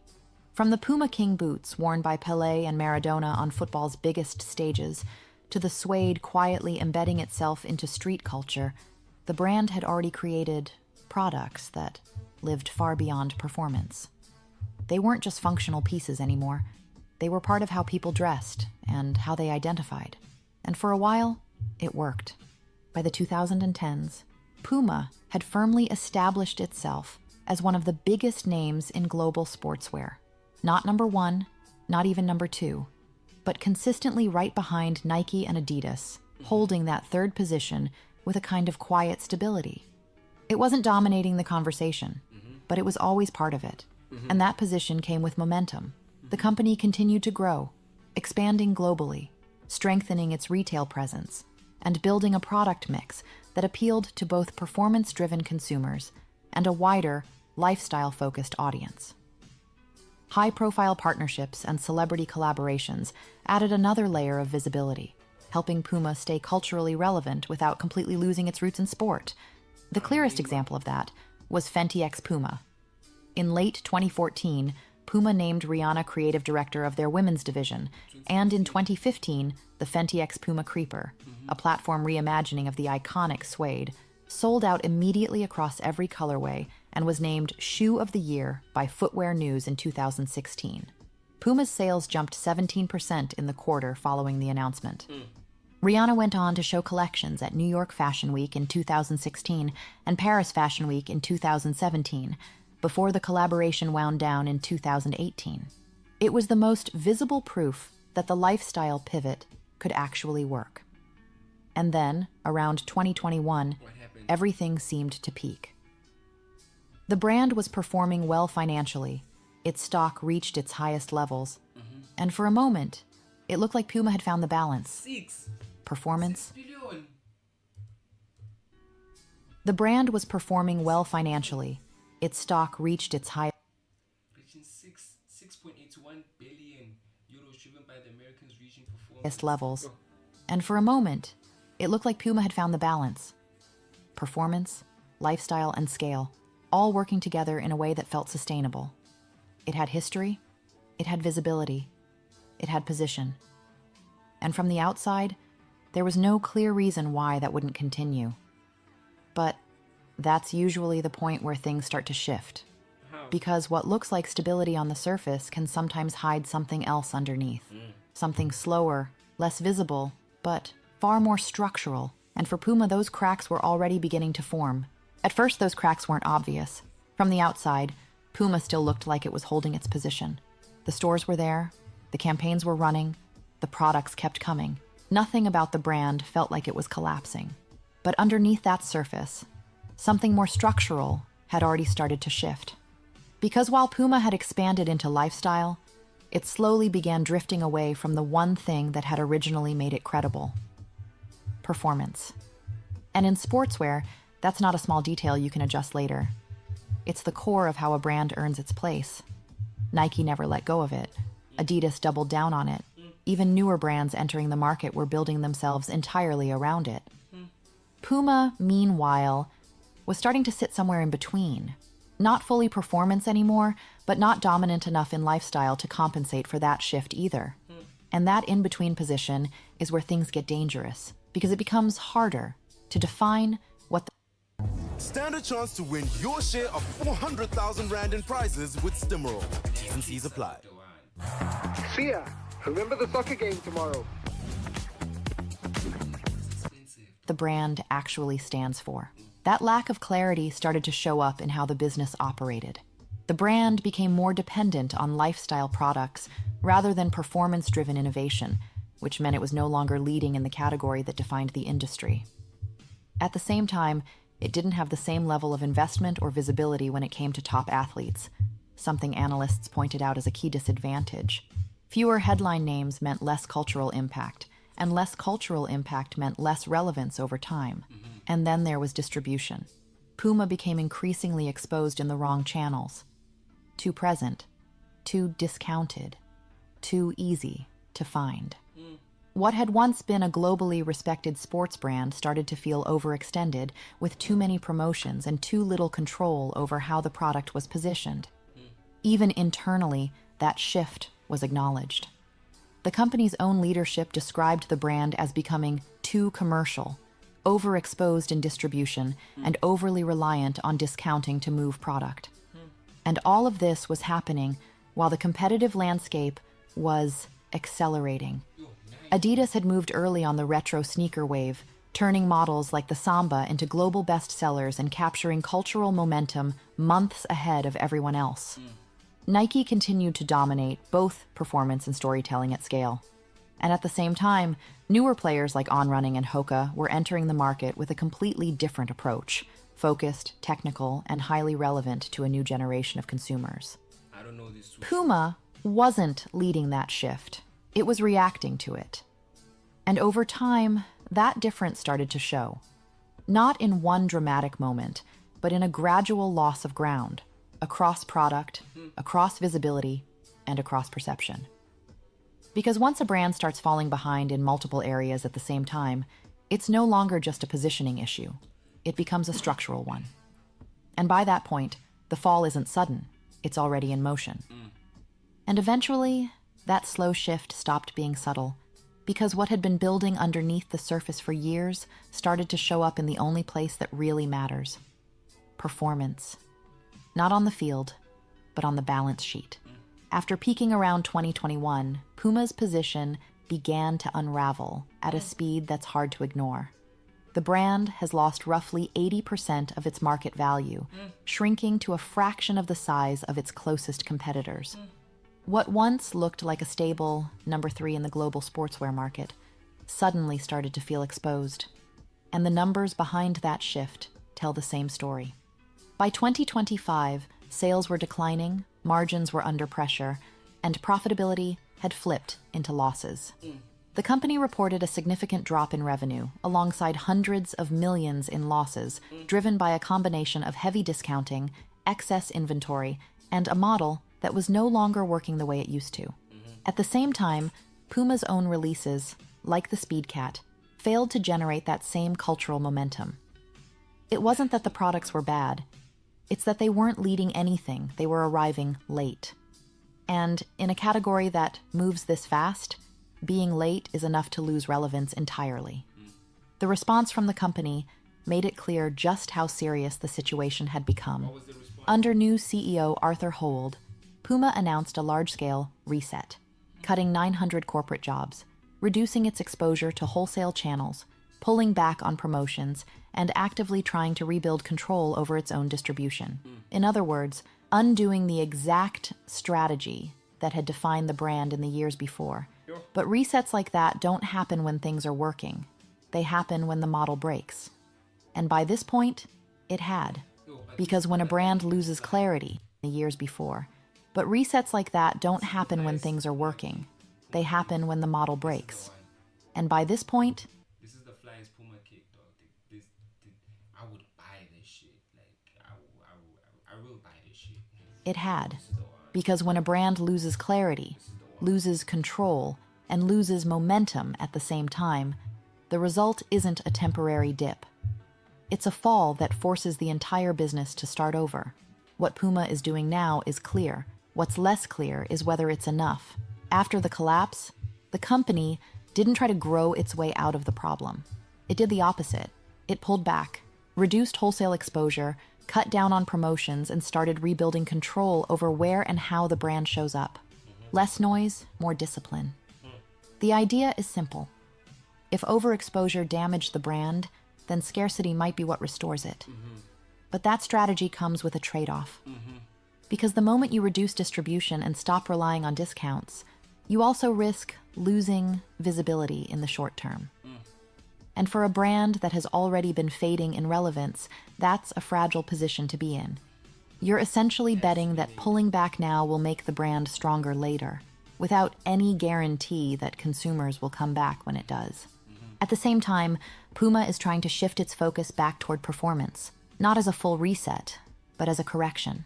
Running, football, training, categories where credibility still matters, and where the brand originally built its reputation. The challenge is that this space is no longer open. It's dominated by companies that never stepped away from it. So Puma isn't just rebuilding, it's trying to re-enter. And then there was the Anta deal, arguably the most telling move of all. In January 2026, Chinese sportswear giant Anta Sports acquired the Pinault family's existing 29% stake in Puma for 1.5 billion euros, becoming the brand's largest shareholder. It wasn't a new partnership or a distribution agreement. It was a change at the very top of the ownership structure. Now y'all fucked. Y'all niggas are fucked. Y'all niggas done sold the company's identity now, basically, bro. Y'all niggas fucked. With the Pinaults exiting to focus capital on their Gucci turnaround. Anta brings a track record of scaling Western brands globally, and the deal signals outside confidence in Puma's long-term value. But it also signals something else, that Puma may no longer be able to fix this entirely on its own. Because turning around a brand like this isn't just operational, it's cultural. You can adjust distribution, you can refine product, you can clean up the business. But rebuilding relevance, real, sustained relevance, is something much harder to control. And that's where the uncertainty sits. Not whether Puma can improve, but in whether it can matter again. So I'm curious, do you still see Puma as a brand you'd wear today, or has it completely lost that for you? Thank you so much for watching, and as always, I'll see you in the next one. The painful downfall of Vans. Dog. Craft, experiment, do it your way. Welcome to Affinity. Is that KFC's Chimichurri Burger facing off with KFC's Prego? Chimi looks creamy. Be honest, when was the last time Vans actually felt cool to you? Not familiar, not nostalgic, not something you saw on a sale rack or remembered from school, but genuinely cool, in that effortless way Vans used to. Do you know why Vans is no longer cool? because you guys never sponsored Aries. Damn move. Damn. About damn and the people advance about damn about damn about damn zing. But I don't know, maybe it is hard. I don't know. To be. Because for a long time, Vans didn't need to explain itself. The shoes already said everything. The checkerboard slip-ons, the worn-out old schools, the scuffed canvas, the skate parks, the punk shows, the warped tour crowd. It was never about looking polished. It was about looking like you belonged to something just slightly outside the mainstream. That was the magic of Vans. But somewhere along the way, the brand became too familiar. The classics stayed, but the energy around them started to fade. Sales dropped. Stores closed. And the outsider brand suddenly looked like it was trying to remember what made it outsider in the first place. So what happened? How did Vans lose its edge? And can it ever become off the wall again? The story of Vans doesn't begin in a boardroom or with a marketing team trying to invent a youth movement. It begins in Anaheim, California in 1966, with a small family business making shoes directly for the people walking through the door. And that detail matters, because Vans was built almost completely upside down from the way fashion brands usually work. It wasn't launched as an image first, product second. It didn't arrive with celebrity campaigns or some carefully packaged idea of cool. Paul Van Doren, his brother Jim, and their partners opened the Van Doren Rubber Company with a much simpler idea. Make canvas shoes, sell them directly to customers, and skip the middleman. At the time, that wasn't a life.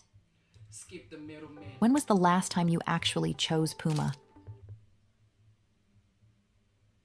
Skip the middleman.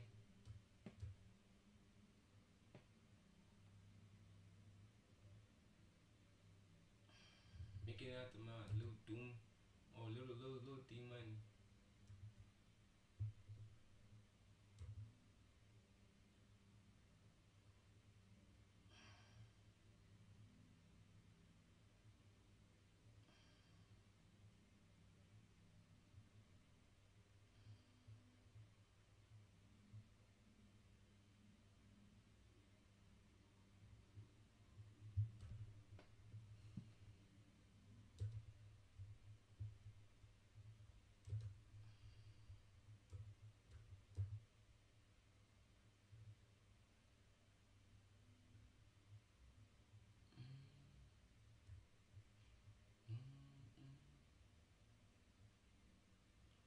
Adidas won the war over Nike.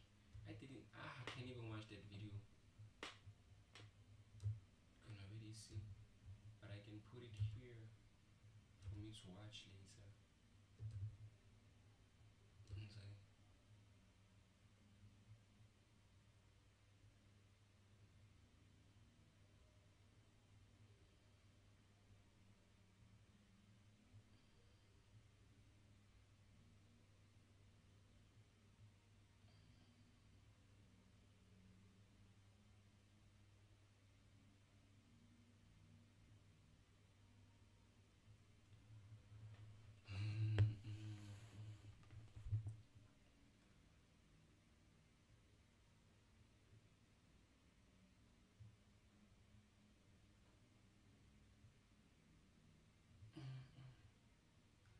Let's see what we have here, Rafik. Let us see what we have here. It's fucking cold, bruh. It's fucking cold.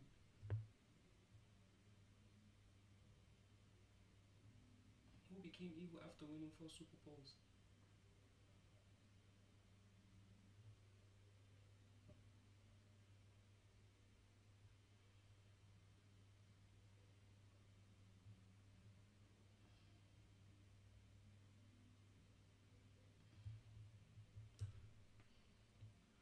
Giza bursts during dinner? Good thing you're naked and can call a plumber anytime on the Naked app. Get naked.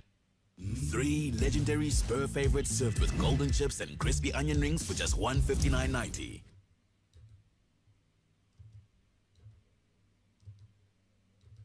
There is a kind of person the world is always in a hurry to write off.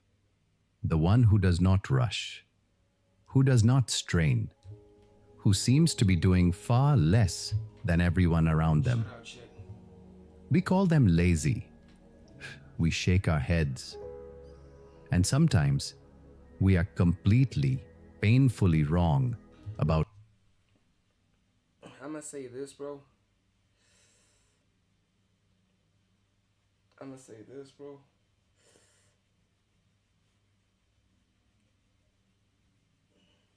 It doesn't matter if people write you off, dog. Like, it doesn't matter if people around you write you off. As long as you don't write yourself off and you stay on your path, then people don't even about who they truly are. Because there is a vast difference between a body that is resting and a mind that is awake. And most of us are not patient enough to see the difference. There is an ancient debate that has echoed through every culture and every age. What's that? Wisdom versus strength. Who wins? Wisdom or strength? Depends. Today's story answers that question in a way you will never forget. Okay, let's tap in. Because as the old saying If that's what you say, then let's tap in. reminds us, smart thinking wins where strength fails. We have been taught that hard work is the only road to success. And there is truth in that. Genius is 1% inspiration and 99% perspiration, the wise have always said. But there is another truth we are far slower to learn. Work smarter, not harder. Because effort without thought can wear you out long before it ever takes you anywhere. Today's story is about a boy whom an entire village had given up on. A boy who was mocked, pitied, and pointed at, until one day, life placed him in front of a king. While the strongest men of the kingdom ran, sweated, and shouted their way through 5 impossible tasks, he simply paused, And watched. You know what I'ma say based on this video, right? And this has always been a thing of mine, man. Like, you need time to actually see the situation and think about what you are actually going to do in like a specific situation. You know what I'm saying? Like, you need to think about how you're going to execute whatever it is you want to execute in a better way. You know what I'm saying? So you need that time to think, dog. But a problem with a lot of people, dog, they just end at the thinking part. They don't actually go towards the execution part. So if you have the thinking parts and you have the execution part both down, dog, you live in. And saw what no one else could see. And in that quiet seeing, he changed his family's fortune forever. Before we begin, ask yourself something honestly. When was the last time you tried to push your way through a problem with pure effort, when a single moment of careful thinking would have shown you a far simpler path? So stay with this story. Bro, like I always fight that fact when I'm alone, bro. Like I always fight that fact. I try to do everything and I can't do everything. I try to do everything, but I can't do everything. You know what I'm saying? But what I will say about that, it's like, you know, like sometimes you need to first do something and test it out, then see where exactly is it failing or where the flaws are. Then you can like improve on. You can improve on something if you don't know what's happening. You know what I'm saying? Till the very end, because by the end, you may begin to look at the so-called lazy people in your life, and perhaps even at yourself, with very different eyes.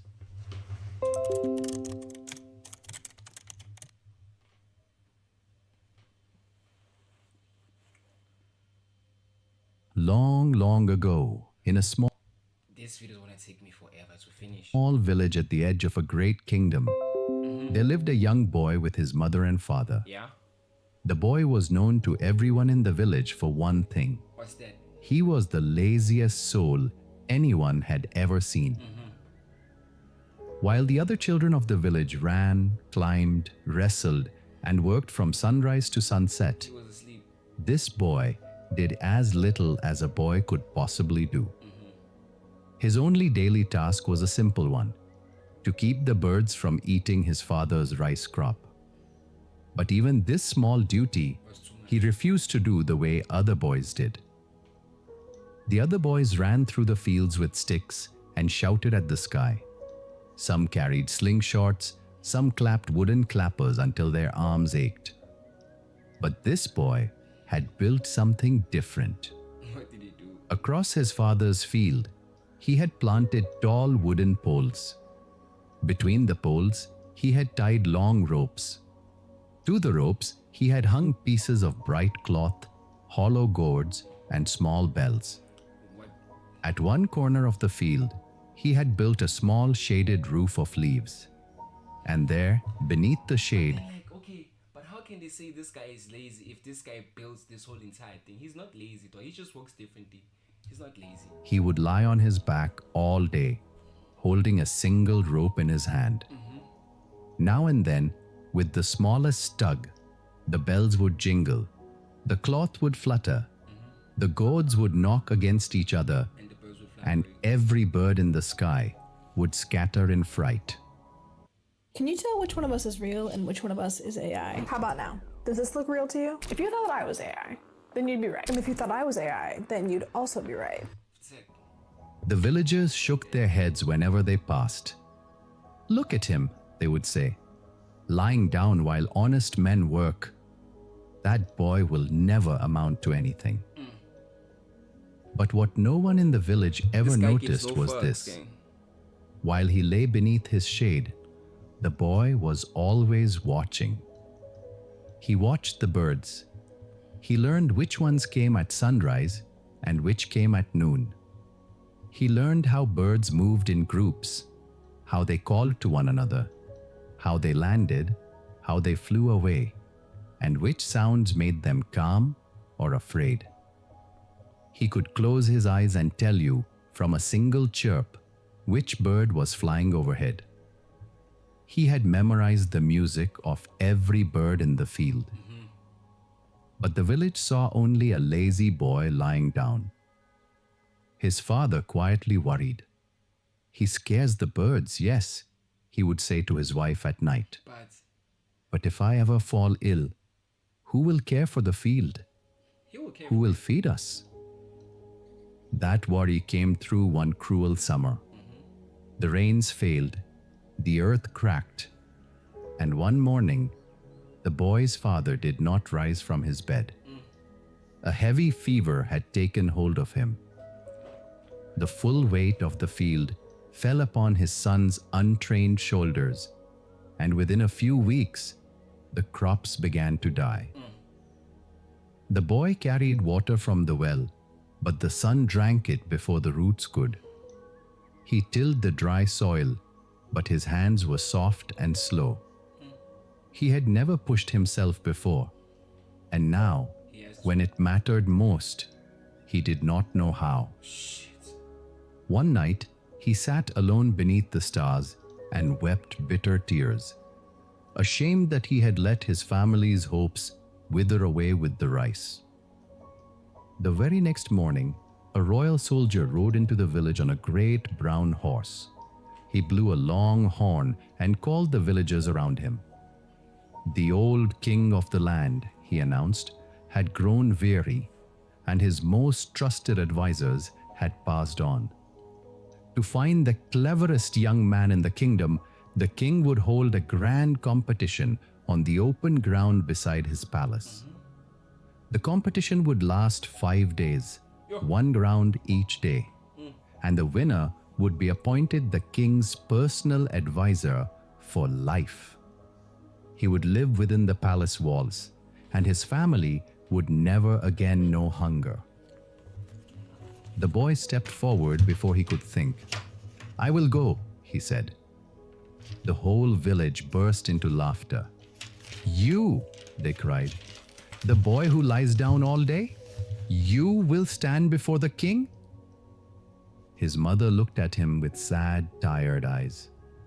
His father, lying inside on his sickbed, smiled faintly and whispered, "Go, my son.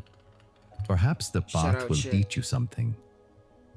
And so the boy tied his small bundle and began the 3-day walk to the palace. When he reached the great open ground beside the palace, he could scarcely believe his eyes. Hundreds of young men had gathered, tall warriors with broad shoulders, swift runners with strong legs, sharp-eyed scholars, and clever merchants. The boy, thin and quiet and dusty from the road, felt smaller than he had ever felt in his life. Damn, look at all these. On the first day, the contestants were led to a wide lake at one edge of the open ground. The rule was simple: cross to the far shore, and only the first 50 would advance.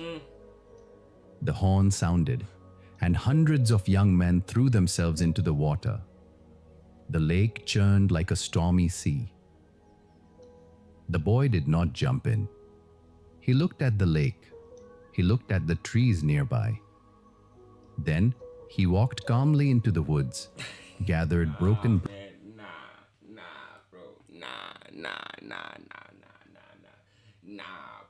They capping. Bro, are you telling me people are jumping into, I don't know whether that's a flipping river or what? I didn't hear proper.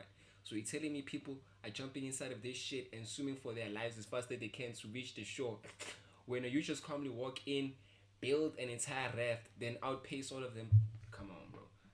Okay, but they didn't like explain like the distance. If they prioritize the difference, like, you know what I'm saying? But nah, bro, I don't believe this shit. I don't believe this shit. Branches and fallen logs, lashed them together with vines, and shaped a small flat raft with a wooden paddle. The rule had said, cross the lake, not swim it. He pushed his raft into the water and paddled steadily, while around him men gasped and floundered. He stepped onto the far shore, well within the first 50. On the second day, the surviving 50 were led back to the... He wasn't wrong. They did just say like cross the lake. They didn't say swim. The open ground, where 50 massive wooden blocks lay in a long row. Each block had to be moved a full kilometer to a distant finish line, and only the first 25 would advance. 25 people are falling off. Beside the blocks, the royal servants had laid out an assortment of tools: ropes, planks, levers, oxen yokes, axes, sharp chisels, and a wooden mallet. Everything they'd need. What's the one meal Benny McCarthy misses? I know the answer, but if you want to know, you better watch What's the Difference? Score goals with new Nivea Men Deep Real Madrid Special Edition. Gives 48-hour moisture. The strong men chose ropes and planks and began heaving and dragging their blocks inch by painful inch. The boy walked past the ropes, past the levers, and gathered the axe, the chisels, and the wooden mallet into his arms. He sat beside his block and went to work. With the axe, he chopped away the rough corners. With the chisels and the mallet, he patiently shaped what remained into a long, smooth, cylindrical roller. This guy has too much time. Like the heavy stone rollers farmers used in the fields back home. Wood chips piled at his feet like fallen leaves. When his roller was finished, he stood, gave it a gentle push, and the round-bodied log began to turn smoothly along the dusty road. He walked calmly behind it, overtaking...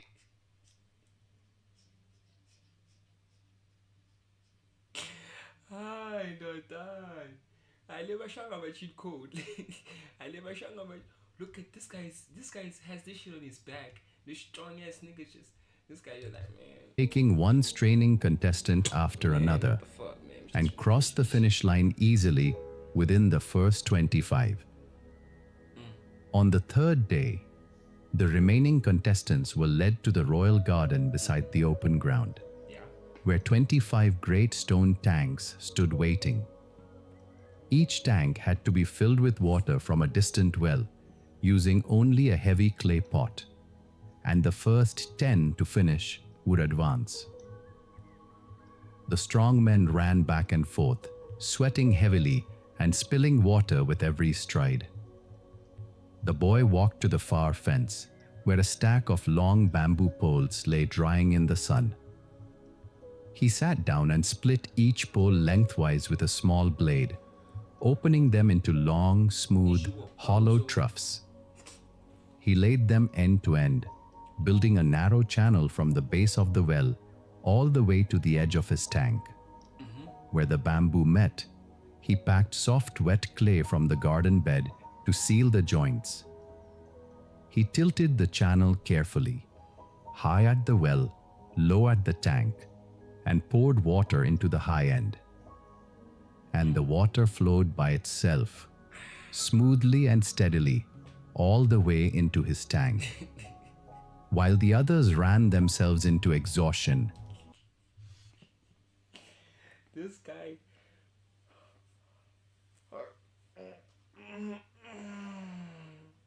This guy is all about efficiency. This guy is all about cutting fat and making every process efficient as possible. He stood quietly tending his bamboo canal, and his tank reached the brim long before most of the others. 1 hour, how many minutes? On the 4th day, the 10 remaining contestants were brought back to the open ground, where a tall stone tower had been built at the very center of the palace grounds. At its top, a small golden bell hung from a wooden beam. Thick ropes dangled from the top to the bottom of the tower, and the rule was to ring the bell. The first 5 to do so would advance.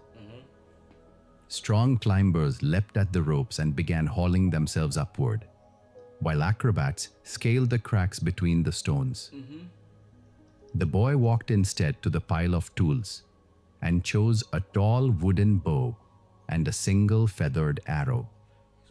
He left the tower entirely, climbed onto the flat roof of a nearby stone building, and from that higher vantage point, aimed carefully across the open space.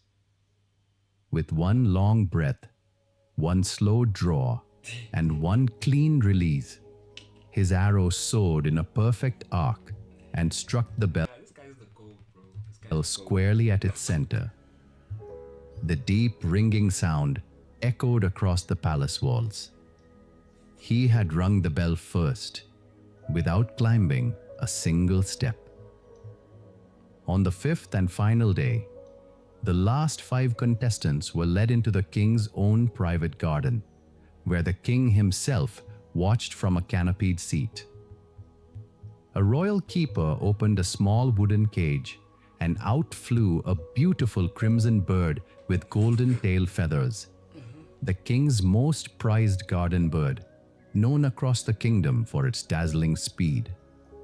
Where do you catch it? The rule was to catch the bird gently, without harming a single feather.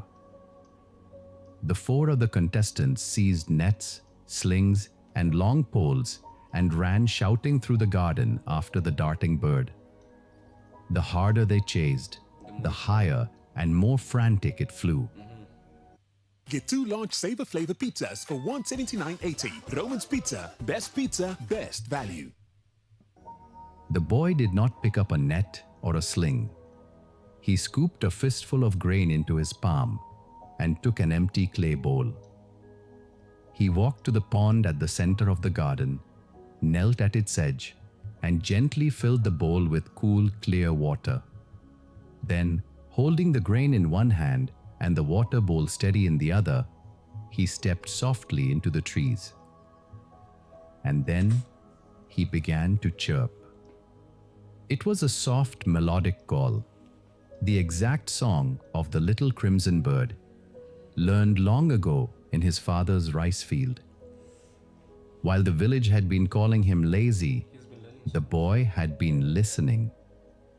He had memorized this very song and 100 others beneath the shade of his small leafy roof. He had never had a reason to use it.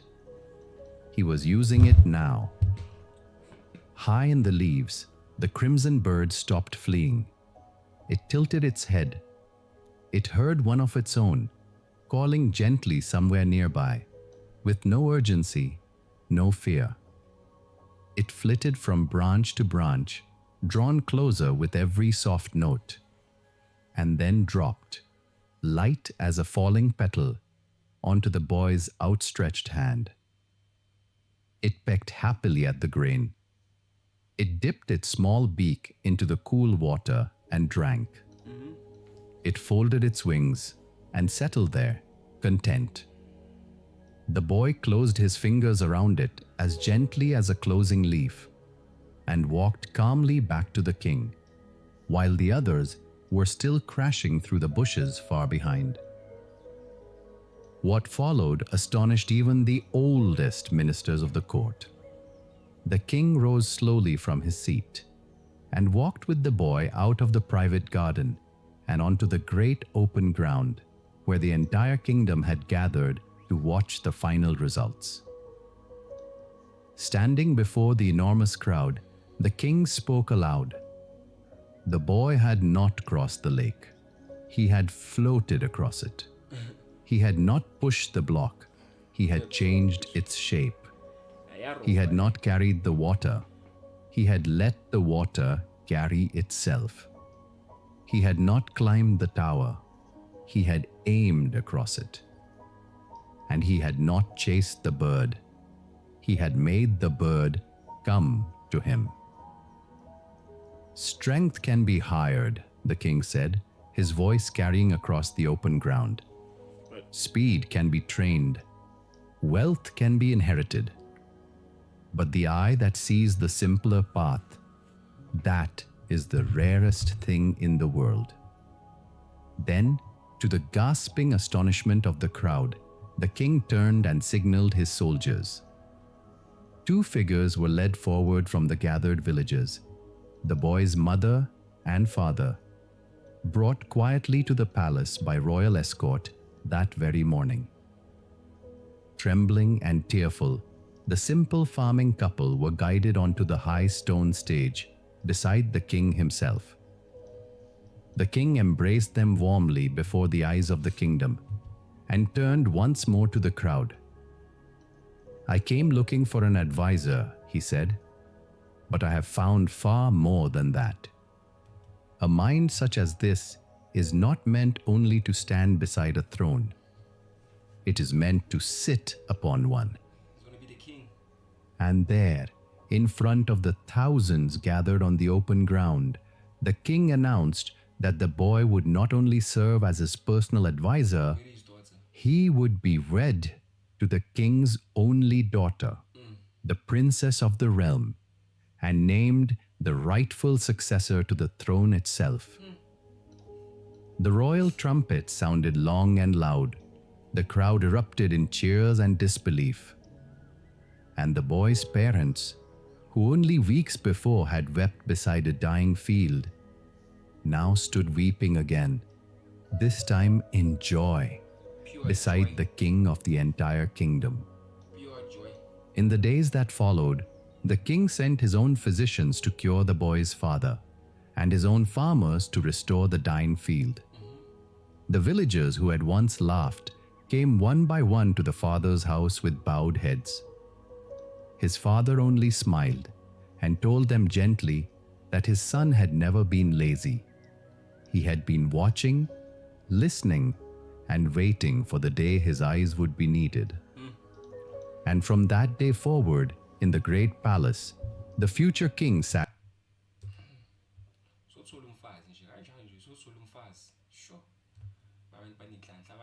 Some people are lucky, fam.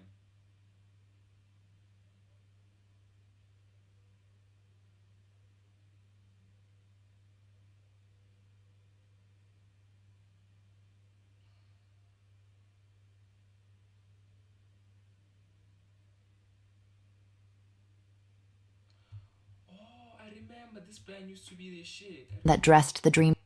I remember this band used to be the shit, champion. But that was back then.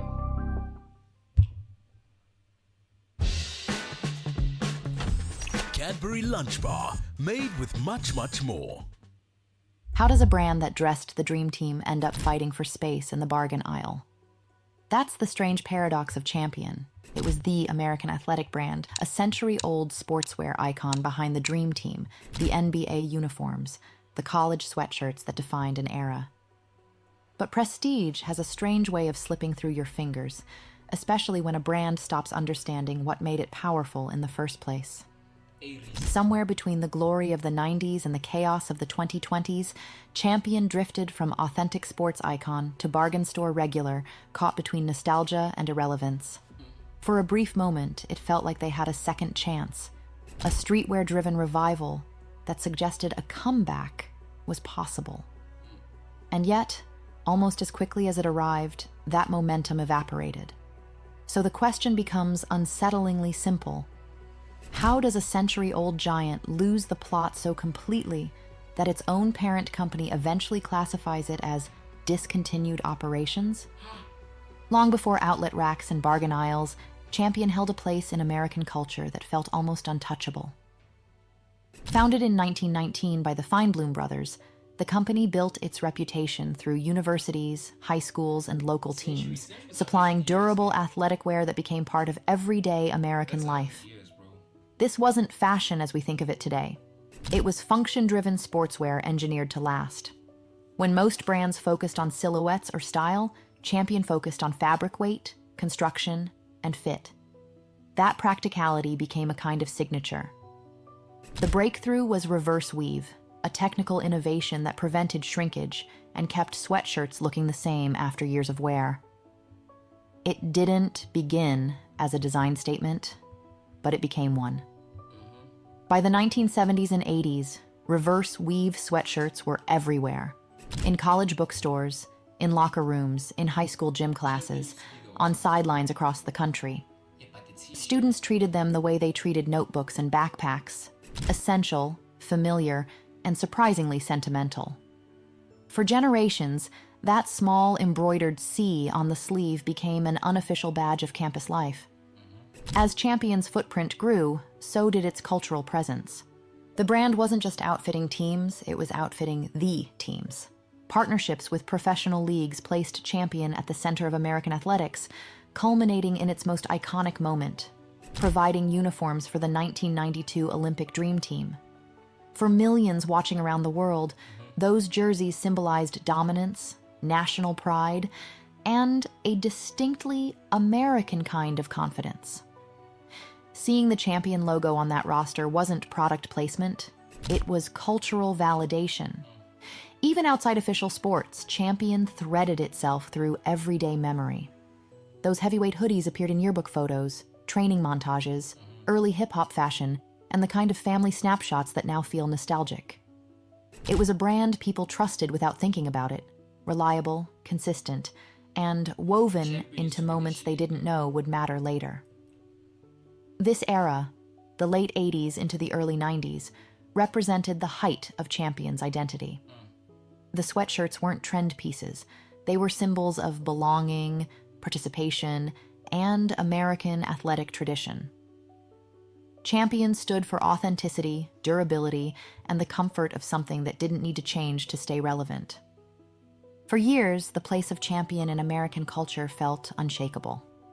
But as the 1990s came to an end, the sportswear industry transformed into something far more global, far more aggressive, and far more competitive than anything Champion had prepared for. What was once a steady, dependable category suddenly revolved around billion-dollar marketing budgets, athlete endorsements, and the merging of performance with lifestyle. Brands like Nike and Adidas weren't simply selling clothing anymore. They were creating culture. Their sneakers defined status, their athletes influenced fashion, and their logos were embedded into music videos, advertising, and global events. They captured attention at a scale Champion had never operated on. And while those competitors poured money into innovation and storytelling, Champion's product line remained largely unchanged, dependable, familiar, but increasingly overshadowed. The impact appeared first in the places where Champion had once been strongest: Professional and collegiate teams began renewing contracts with competitors, drawn to their visibility, investment, and performance technologies. These weren't just business deals, they were symbols of legitimacy. When a brand loses them, it loses more than revenue. It loses presence. The slow erosion of these partnerships made Champion feel less central to the athletic world it once helped shape. In the absence of organic cultural momentum, Champion attempted a dramatic move back into the spotlight. In 2001, it became the exclusive outfitter for the XFL, the experimental football league created by WWE's Vince McMahon. It was a gamble meant to reintroduce Champion to a national audience, a bold attempt to align with a sport that promised edge and entertainment. But when the league collapsed after just one season, the association offered little more than a public reminder that Champion no longer held the authority it once did. Yet the most consequential shift wasn't a failed partnership, it was distribution. As sales softened, Champion expanded into mass market retail, moving from sporting goods stores into chains like Walmart and Target. These retailers prioritized volume over brand identity, turning Champion into a label consumers encountered on bulk basics and budget-friendly activewear. The iconic C logo, once tied to collegiate pride and athletic durability, became a marker on cheaper essentials, indistinguishable from private label competitors. By the early 2000s, the transformation was complete. Champion still reached millions of shoppers, but the meaning had changed. It wasn't competing with Nike or Adidas anymore. It was competing with house brands and multi-packs. The shift into mass retail may have kept the company visible, but it fractured the brand's identity in a way that would become increasingly difficult to reverse. By the mid-2010s, Champion found itself in an unexpected position. Your car too heavy on the pedal? Sell your car to We Buy Cars and get something a little lighter. Champion become like the biggest shit in South Africa. I think 2019, 2018, around that time. When serious gains are about to be made and electrolytes lost, After years of fading quietly into the background of American retail, the brand was suddenly everywhere again. Except this time, the momentum didn't come from professional sports or collegiate contracts. It came from a cultural shift Champion never orchestrated, but benefited from anyway. A generation that grew up in the 80s and 90s had reached adulthood, and with them came a wave of nostalgia that reshaped fashion. Vintage sweatshirts, old athletic logos, and retro collegiate styling felt comforting, authentic, and quietly cool.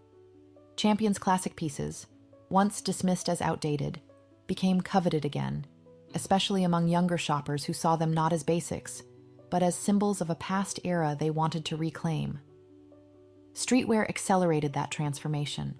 The seeds of that moment were actually planted earlier. Supreme had been collaborating with Champion since around 2010, quietly reintroducing the brand to a new generation before most people noticed. By the mid-2010s, that underground credibility had surfaced into something much bigger. The rise of logo-heavy fashion and the blending of sportswear with everyday style created the perfect environment for Champion's rebirth. Artists like Chance the Rapper and Rihanna were photographed in Champion.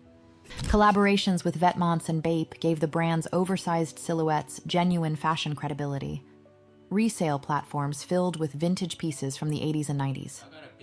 For the first time in decades, Champion felt relevant again, not because it changed, but because the culture around it had shifted in its direction. Retailers took notice. Urban Outfitters, department stores, and boutique streetwear shops all capitalized on the trend, treating Champion as a heritage brand rather than a bargain label. Prices rose, limited drops sold out. Sales grew by roughly 22% at the peak of the revival. A brand once associated with gym class and budget racks suddenly found itself in the wardrobes of celebrities and trendsetters. But beneath the surface, the revival had a fragile foundation and a revealing contradiction. During this exact period, Champion was simultaneously selling at Supreme and at Walmart. The brand's own leadership publicly acknowledged it.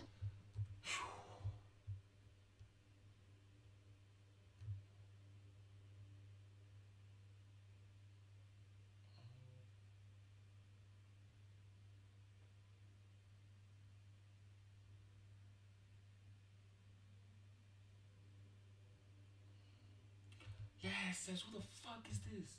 Play HH by Kanye. Don't play that. Yo, who's this again? Yo, this guy is fucking big. Don't play that. Then play that.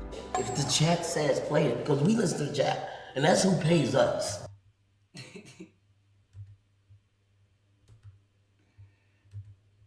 Play HH by Kanye. Don't play that. Don't play that. Then play that. If the chat says play it, because we listen to chat, and that's who pays us. We got to fucking play it. Yo. Alright. My manager called me and said, don't play that song. Alright. Play H.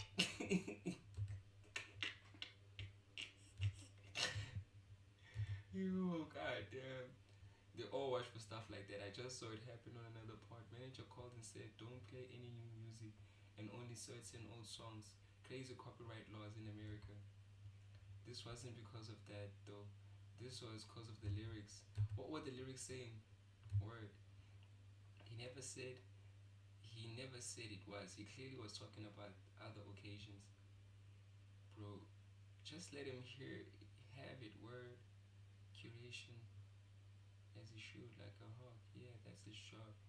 Being his manager is a full-time job. Handler called in fast. The manager of the CIA. Go call. Got the call on live is crazy. Dude, Dave got even bigger. Oh, that's Dave Blunt's. Brother got the call in real time. Manager tapped in like the Illuminati. Someone said Dave the guy who got blown up in a chocolate factory in a can seat. Handler's call. Manager clutched up till you're like without telling us. Manager like, don't let AB get you in trouble. Manager saw his face and his jaw flashed by. Live proof of who runs shit. It's the Jews. I believe it wholeheartedly, bro. It's right there in plain sight, but people are gonna step right over it because they don't want the entertainment to stop. There's a book called How the Jews Built Hollywood or something like that. It tells the whole story. Interesting book. Well, tell the motherfuckers do make atomic bombs. Dave need to start an affiliation with these chairs he be using. His manager definitely part of a specific group. What's happening with the song though? Like, I'm totally like, what's up with the song?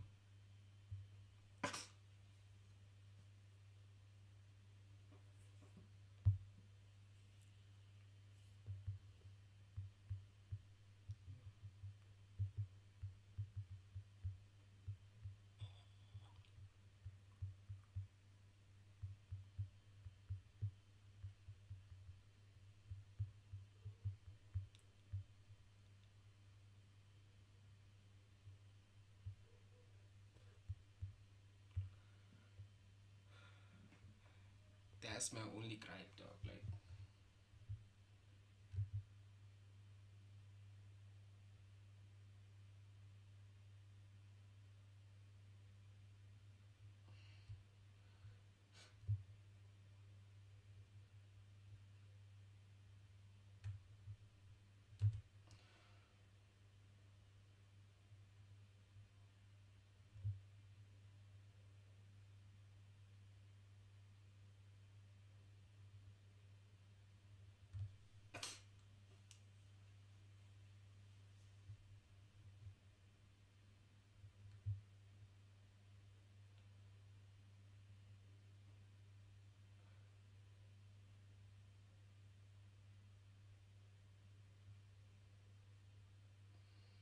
bro, I don't understand what's happening.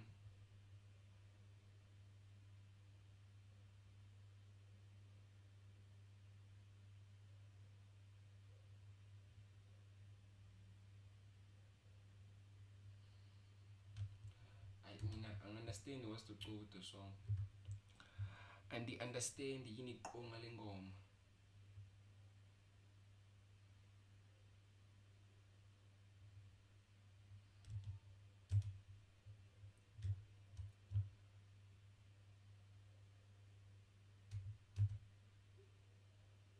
just rock Marcy and I'm shouting out the China Show. You usually do a lot of your producing, but what made you want to have like another producer and you just strictly stick to the rapping?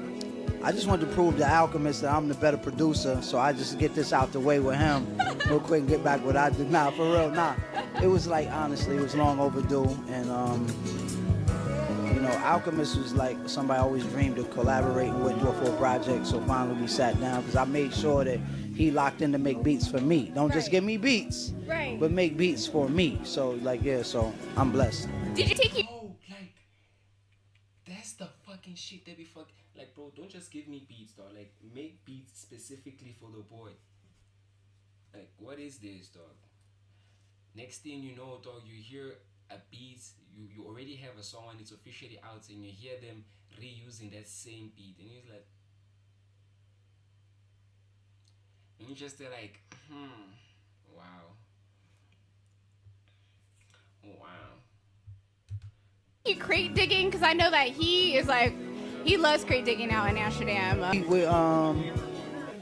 That's all we did outside of performing after the performance.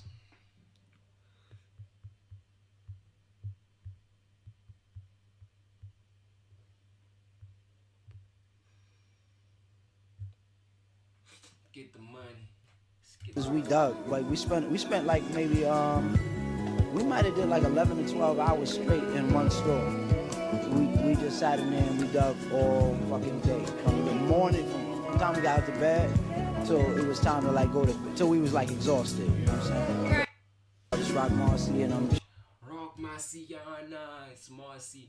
In fact, I went into Platypus Records in Amsterdam last year, and sure thing, there was Rock Marcy and Alchemist digging for records.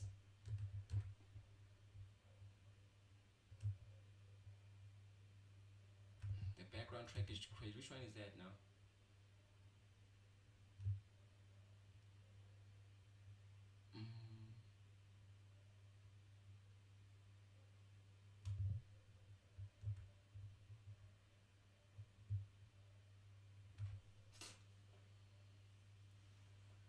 Larry June, Dave East. Oh, those are other guys who also have like large catalogs.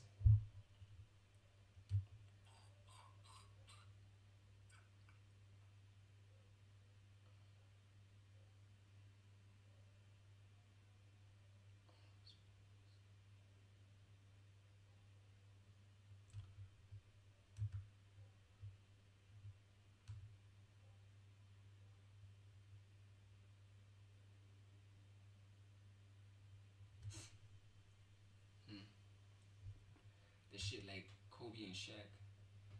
Top 5 of his era period. Damn, Dev. Boost my respect for Alchemist and Rock seeing through digging sessions. This is the direction hip hop needs to take. Thankful for these two talented dudes putting dope shit out. Rock and Al probably the best duo out the modern era. That'd be a dream, to be honest. The goal is to make friends and spend half a day listening to music and the rest of the time making sound. The Skeleton Key album is a masterpiece.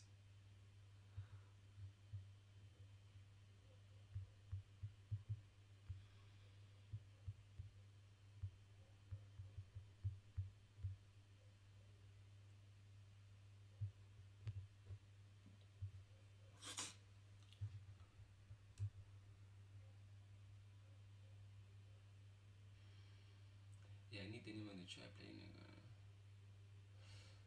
One of people's finest right here. Dopest MC of all. Peace to Esco.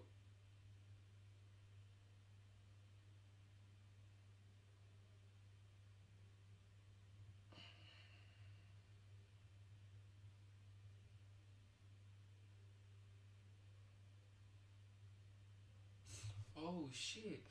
Also, that's what they mean. They were digging through records. They were basically like listening to songs and seeing which ones would make like dope samples and shit.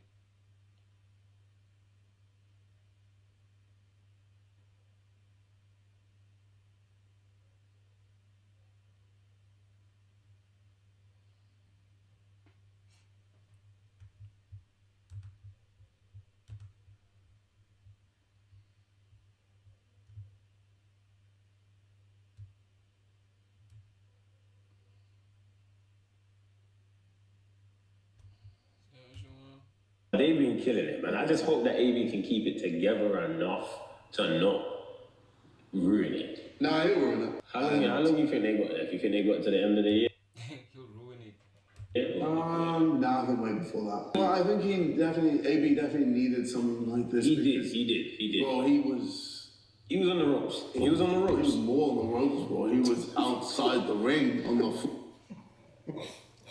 This nigga said I was outside the ring on the floor. What the? I was by the fucking judge's table. What the fuck? He said, bitch, you wanted him in the judges, bitch, he was on the. See, they think they just predict this shit based off of what they see, nigga. But niggas don't know, nigga. You stuck with me. Yeah, cause I got you in a 360. Look at I got you in a 360 deal. 360. Hold up, wait, what? They've been killing it. They comment about the 360 deal.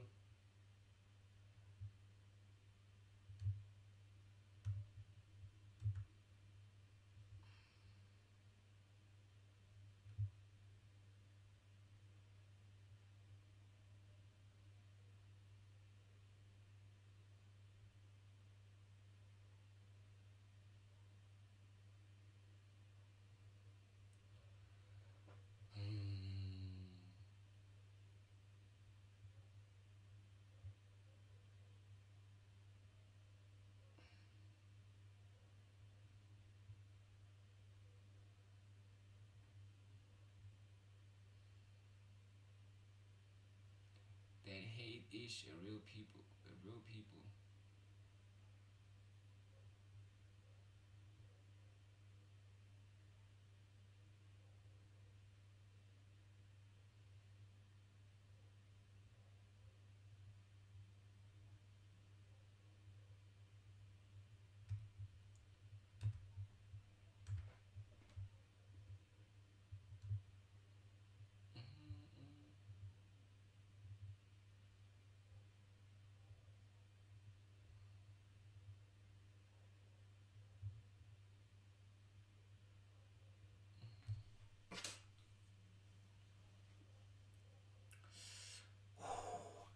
Shout out, you guys was popping. Be sure I get them subs up. It's your boy FIIE, and you're gonna see guys 1496. If you're new to the channel, be sure I subscribe to the channel. We drop content daily, and we go live every single day. Just watching a couple of videos. I was actually thinking about like what's this word I'm looking for? About playing a game, but I don't know if I'm gonna play a game. I'm actually cold, bro. Like it is cold as fuck, bro. It is winter this time, bro. It is winter now, so I'm actually cold as fuck, bro. But let's tap into this video. The problem with invisibility powers.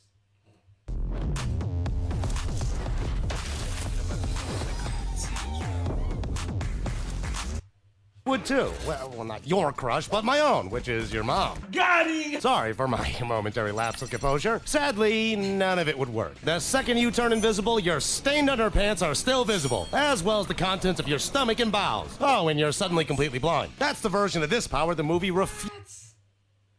That's crazy. What you mean you're completely blind? What you mean? uses to show you, and it's only the start of it. There's also a way to solve it, which we'll get to. First, the real problem. Every superhero movie that's tried invisibility has had to answer the same question, and almost none of them gave the same answer. Sue Storm wears a suit Reed Richards built her out of something called unstable molecules, which is a fancy way of saying we needed her clothes to disappear with her, so we made up a fabric. Volute from the incredible...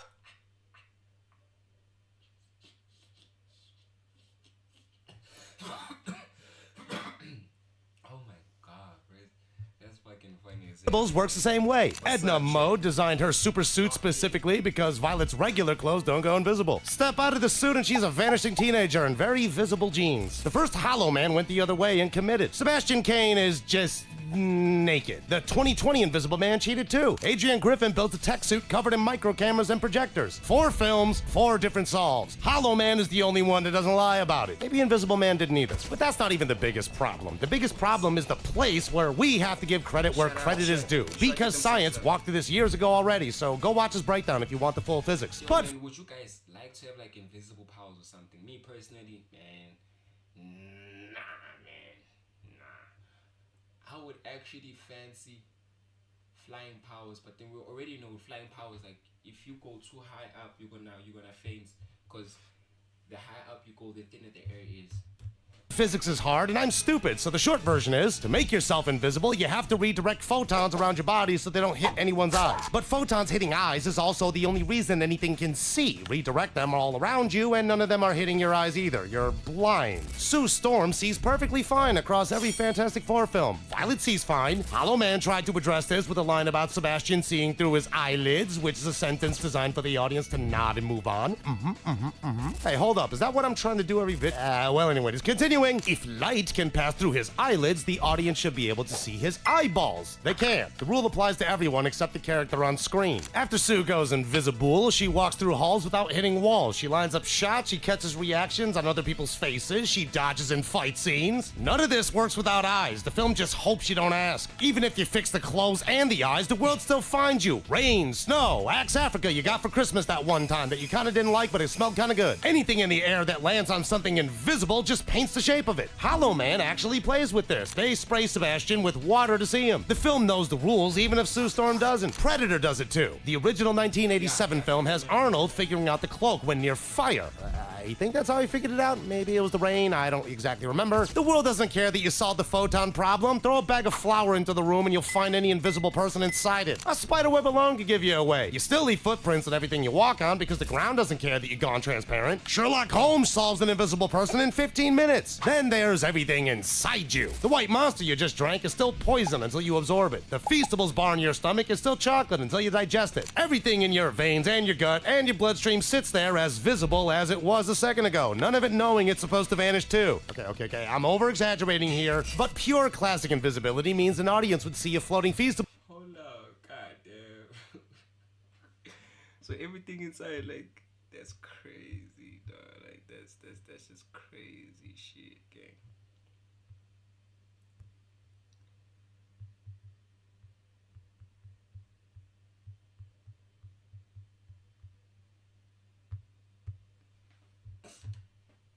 Bar slowly disappearing into your bloodstream over the next 4 hours. And there's everything coming out of you too. Your breath and cold air, the sweat in your skin, the sneeze you can't hold back, the fart you definitely thought no one would notice. Wait, would those even be visible? I don't know.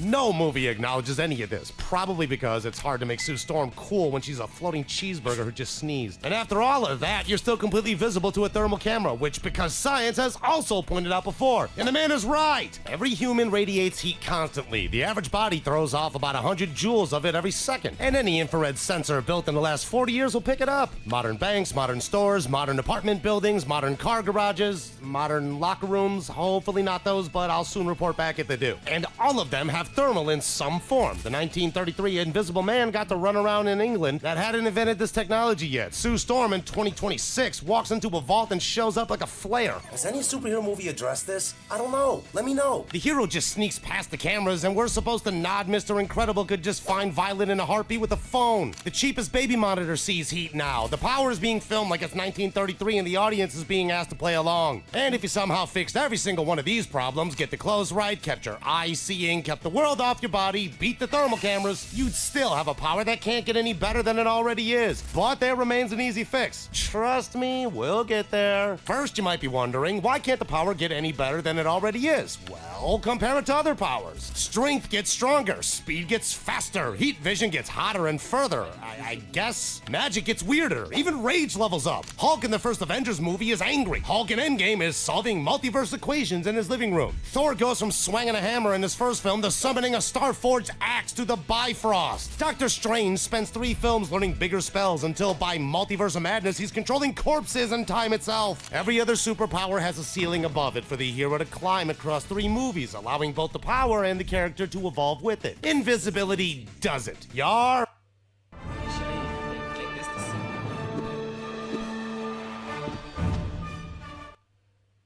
Or or you aren't. Unless you have a good argument in the comments against it, because I certainly don't. There's no advanced invisibility setting that unlocks when the stakes get bigger. The first time the audience sees you do it is also the last time it gets even cooler. And the movies know. Take the two big screen heroes who actually have invisibility. Both of them also have force fields, so how do they approach any combat situation? Well, Violet in the first Incredibles fights the Omnidroid. The iconic move is the force field bubble that protects her family from the giant robot. She does go invisible to sneak the remote control out of the Omnidroid's hand, which is the one moment in the movie where the invisibility actually does combat work. Then she's visible again. In Incredibles 2, she fights Void and beats her with force fields. The force field is the power that ends fights. Invisibility is the power that gets her to the start of one. And then there's Sue Storm. In the 2005 bridge sequence where the team saves a crowd of people from falling, she uses a force field. In Rise of the Silver Surfer, she throws a force field at Dr. Doom's spear, which doesn't work, but the choice is still telling. Across the entire Fantastic Four catalog, the move that does the actual hero work in the actual fight is the force field. Invisibility is the sneak. Force field is the finish. Invisibility just isn't that interesting in fights. The studio figured this out a long time ago. Wonder Woman learns a Themysciran technique to cloak the invisible jet in 1984, but she doesn't turn herself invisible and the move doesn't come back. Deadpool 2 has Vanisher on X-Force, but the joke is you only see him when he splatters on a power line during his death gag. So why is that, and how do you deal with it the right way? Well, it's all about what the audience walks out of the theater with. This will be personal preference, but a good final act is a fight. Not a chase, not Tony Stark sitting Thanos down for couples therapy, not Doctor Strange setting the snap with a strongly worded email, not Wolverine and Magneto bonding over their shared trauma at a journaling workshop. A fight! The hero and the villain end up in the same room and one of them has to win it on screen, punching each other or something like that. That is the basic shape of some good old comics. The third act pays off with the confrontation, and it doesn't matter what the genre dresses itself up to be. Capes, mech suits, magic robes, alien armor, big titty goth girlfriends. The third act always lands the same way. Two people in a room throwing whatever they've got until one of them stops moving. Invisibility would not fit there, like at all. Like, imagine the power of not being in the room. Wow, exciting. The power of avoiding the fight entirely. Spy movies love this power. Heist movies love this power. Horror movies absolutely love it. Crime movies, well, actually I don't watch those. I have no freaking idea. Superhero movies need the opposite. That's why writers keep stapling other powers like force fields onto invisible characters. If you give a hero only the power to avoid, you give the audience a third act with nothing to watch. The hero just successfully isn't there. Roll credits. But there are the films that did commit. The ones where invisibility is the whole power and there's no force field bolted on for the climax. We've even talked about them before and made fun of them.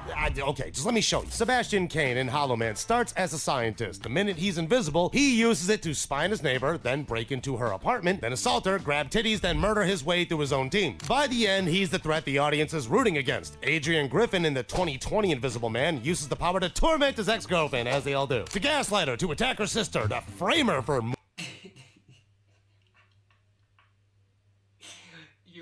guys, they have a problem with women. All this invisible, like when you actually think about it, bro, like, what is the use of invisible powers? Because the only thing you're just gonna touch some cities, gang. Like, there's no other thing you're finna do. Like, you can't fly, you can't run fast, you can't walk into the bank because the bank has heat sensors. Like, there's no use for that. It's a useless power, gang. Mordor. Jeez, they really did show invisibility in a way a normally functioning adult man would use it. Well, all these films end in the same place anyway. Invisibility, taken on its own, is the power of being where you shouldn't be and watching what you shouldn't see. This is why invisibility falls flat in action-packed sequences. The genre needs a hero who shows up and hits the villain hard enough to end the movie. The power of invisibility is the power of not showing up. The two don't fit. Now, there is one film that figured out a third way. The way that actually works. And it's a film you've already seen. The film is The Incredibles. Yeah, the same one I just used to make every other point. But this will be an entirely new point, so this is different, I think. Brad Bird, when he designed Violet, said the invisibility was supposed to be a metaphor for teenage shyness. What? Okay. The desire to disappear when someone is looking at you. The defensive wall you put up when you're convinced people are watching and judging you. Just look at what it does when you watch the opening dinner scene. Dash is teasing her about Tony, the boy she likes at school, because teenage girls like teenage boys in school. It's normal. She's at the table, but her hair is falling over half her face. She's kind of there, she's kind of not. Or the scene just before that where her parents are talking to each other from across her. Dash is talking over her, and she's somewhere underneath the hair hoping nobody asks her anything. The power isn't even active, and she's already gone. That's invisibility. The power and the body language are doing the same job. Watch what happens at school whenever Tony looks her way. She vanishes, but there's no fight or threat to escape. A boy just looked at her, and she's 12, which means it's unbearable. The power activates on social exposure, the same way every shy teenager freezes when they get noticed. Now watch the end. Violet at Dash's track meet. The same hair that was hiding her face for the whole movie is pushed behind her ear now. So when Tony walks up to her and tries asking her out, she finishes the sentence for him and decides they are going to the movies. She's buying the popcorn. What a transformation. She let herself be seen. She doesn't need to disappear anymore. The power, in a way, grew because the character did. That's the only film that actually used invisibility for what invisibility actually is. Some sort of storytelling device for emotional growth. A way of describing what it feels like to want the room to stop looking at you. The Incredibles is the one superhero movies I can name that gave the power a job that isn't pretending to be something else. Every other film treats invisibility like a tool. Brad Bird treated it like a symptom. Still, Violet has force fields. Yes, the film still bolts on a combat power for fight scenes, but invisibility... You're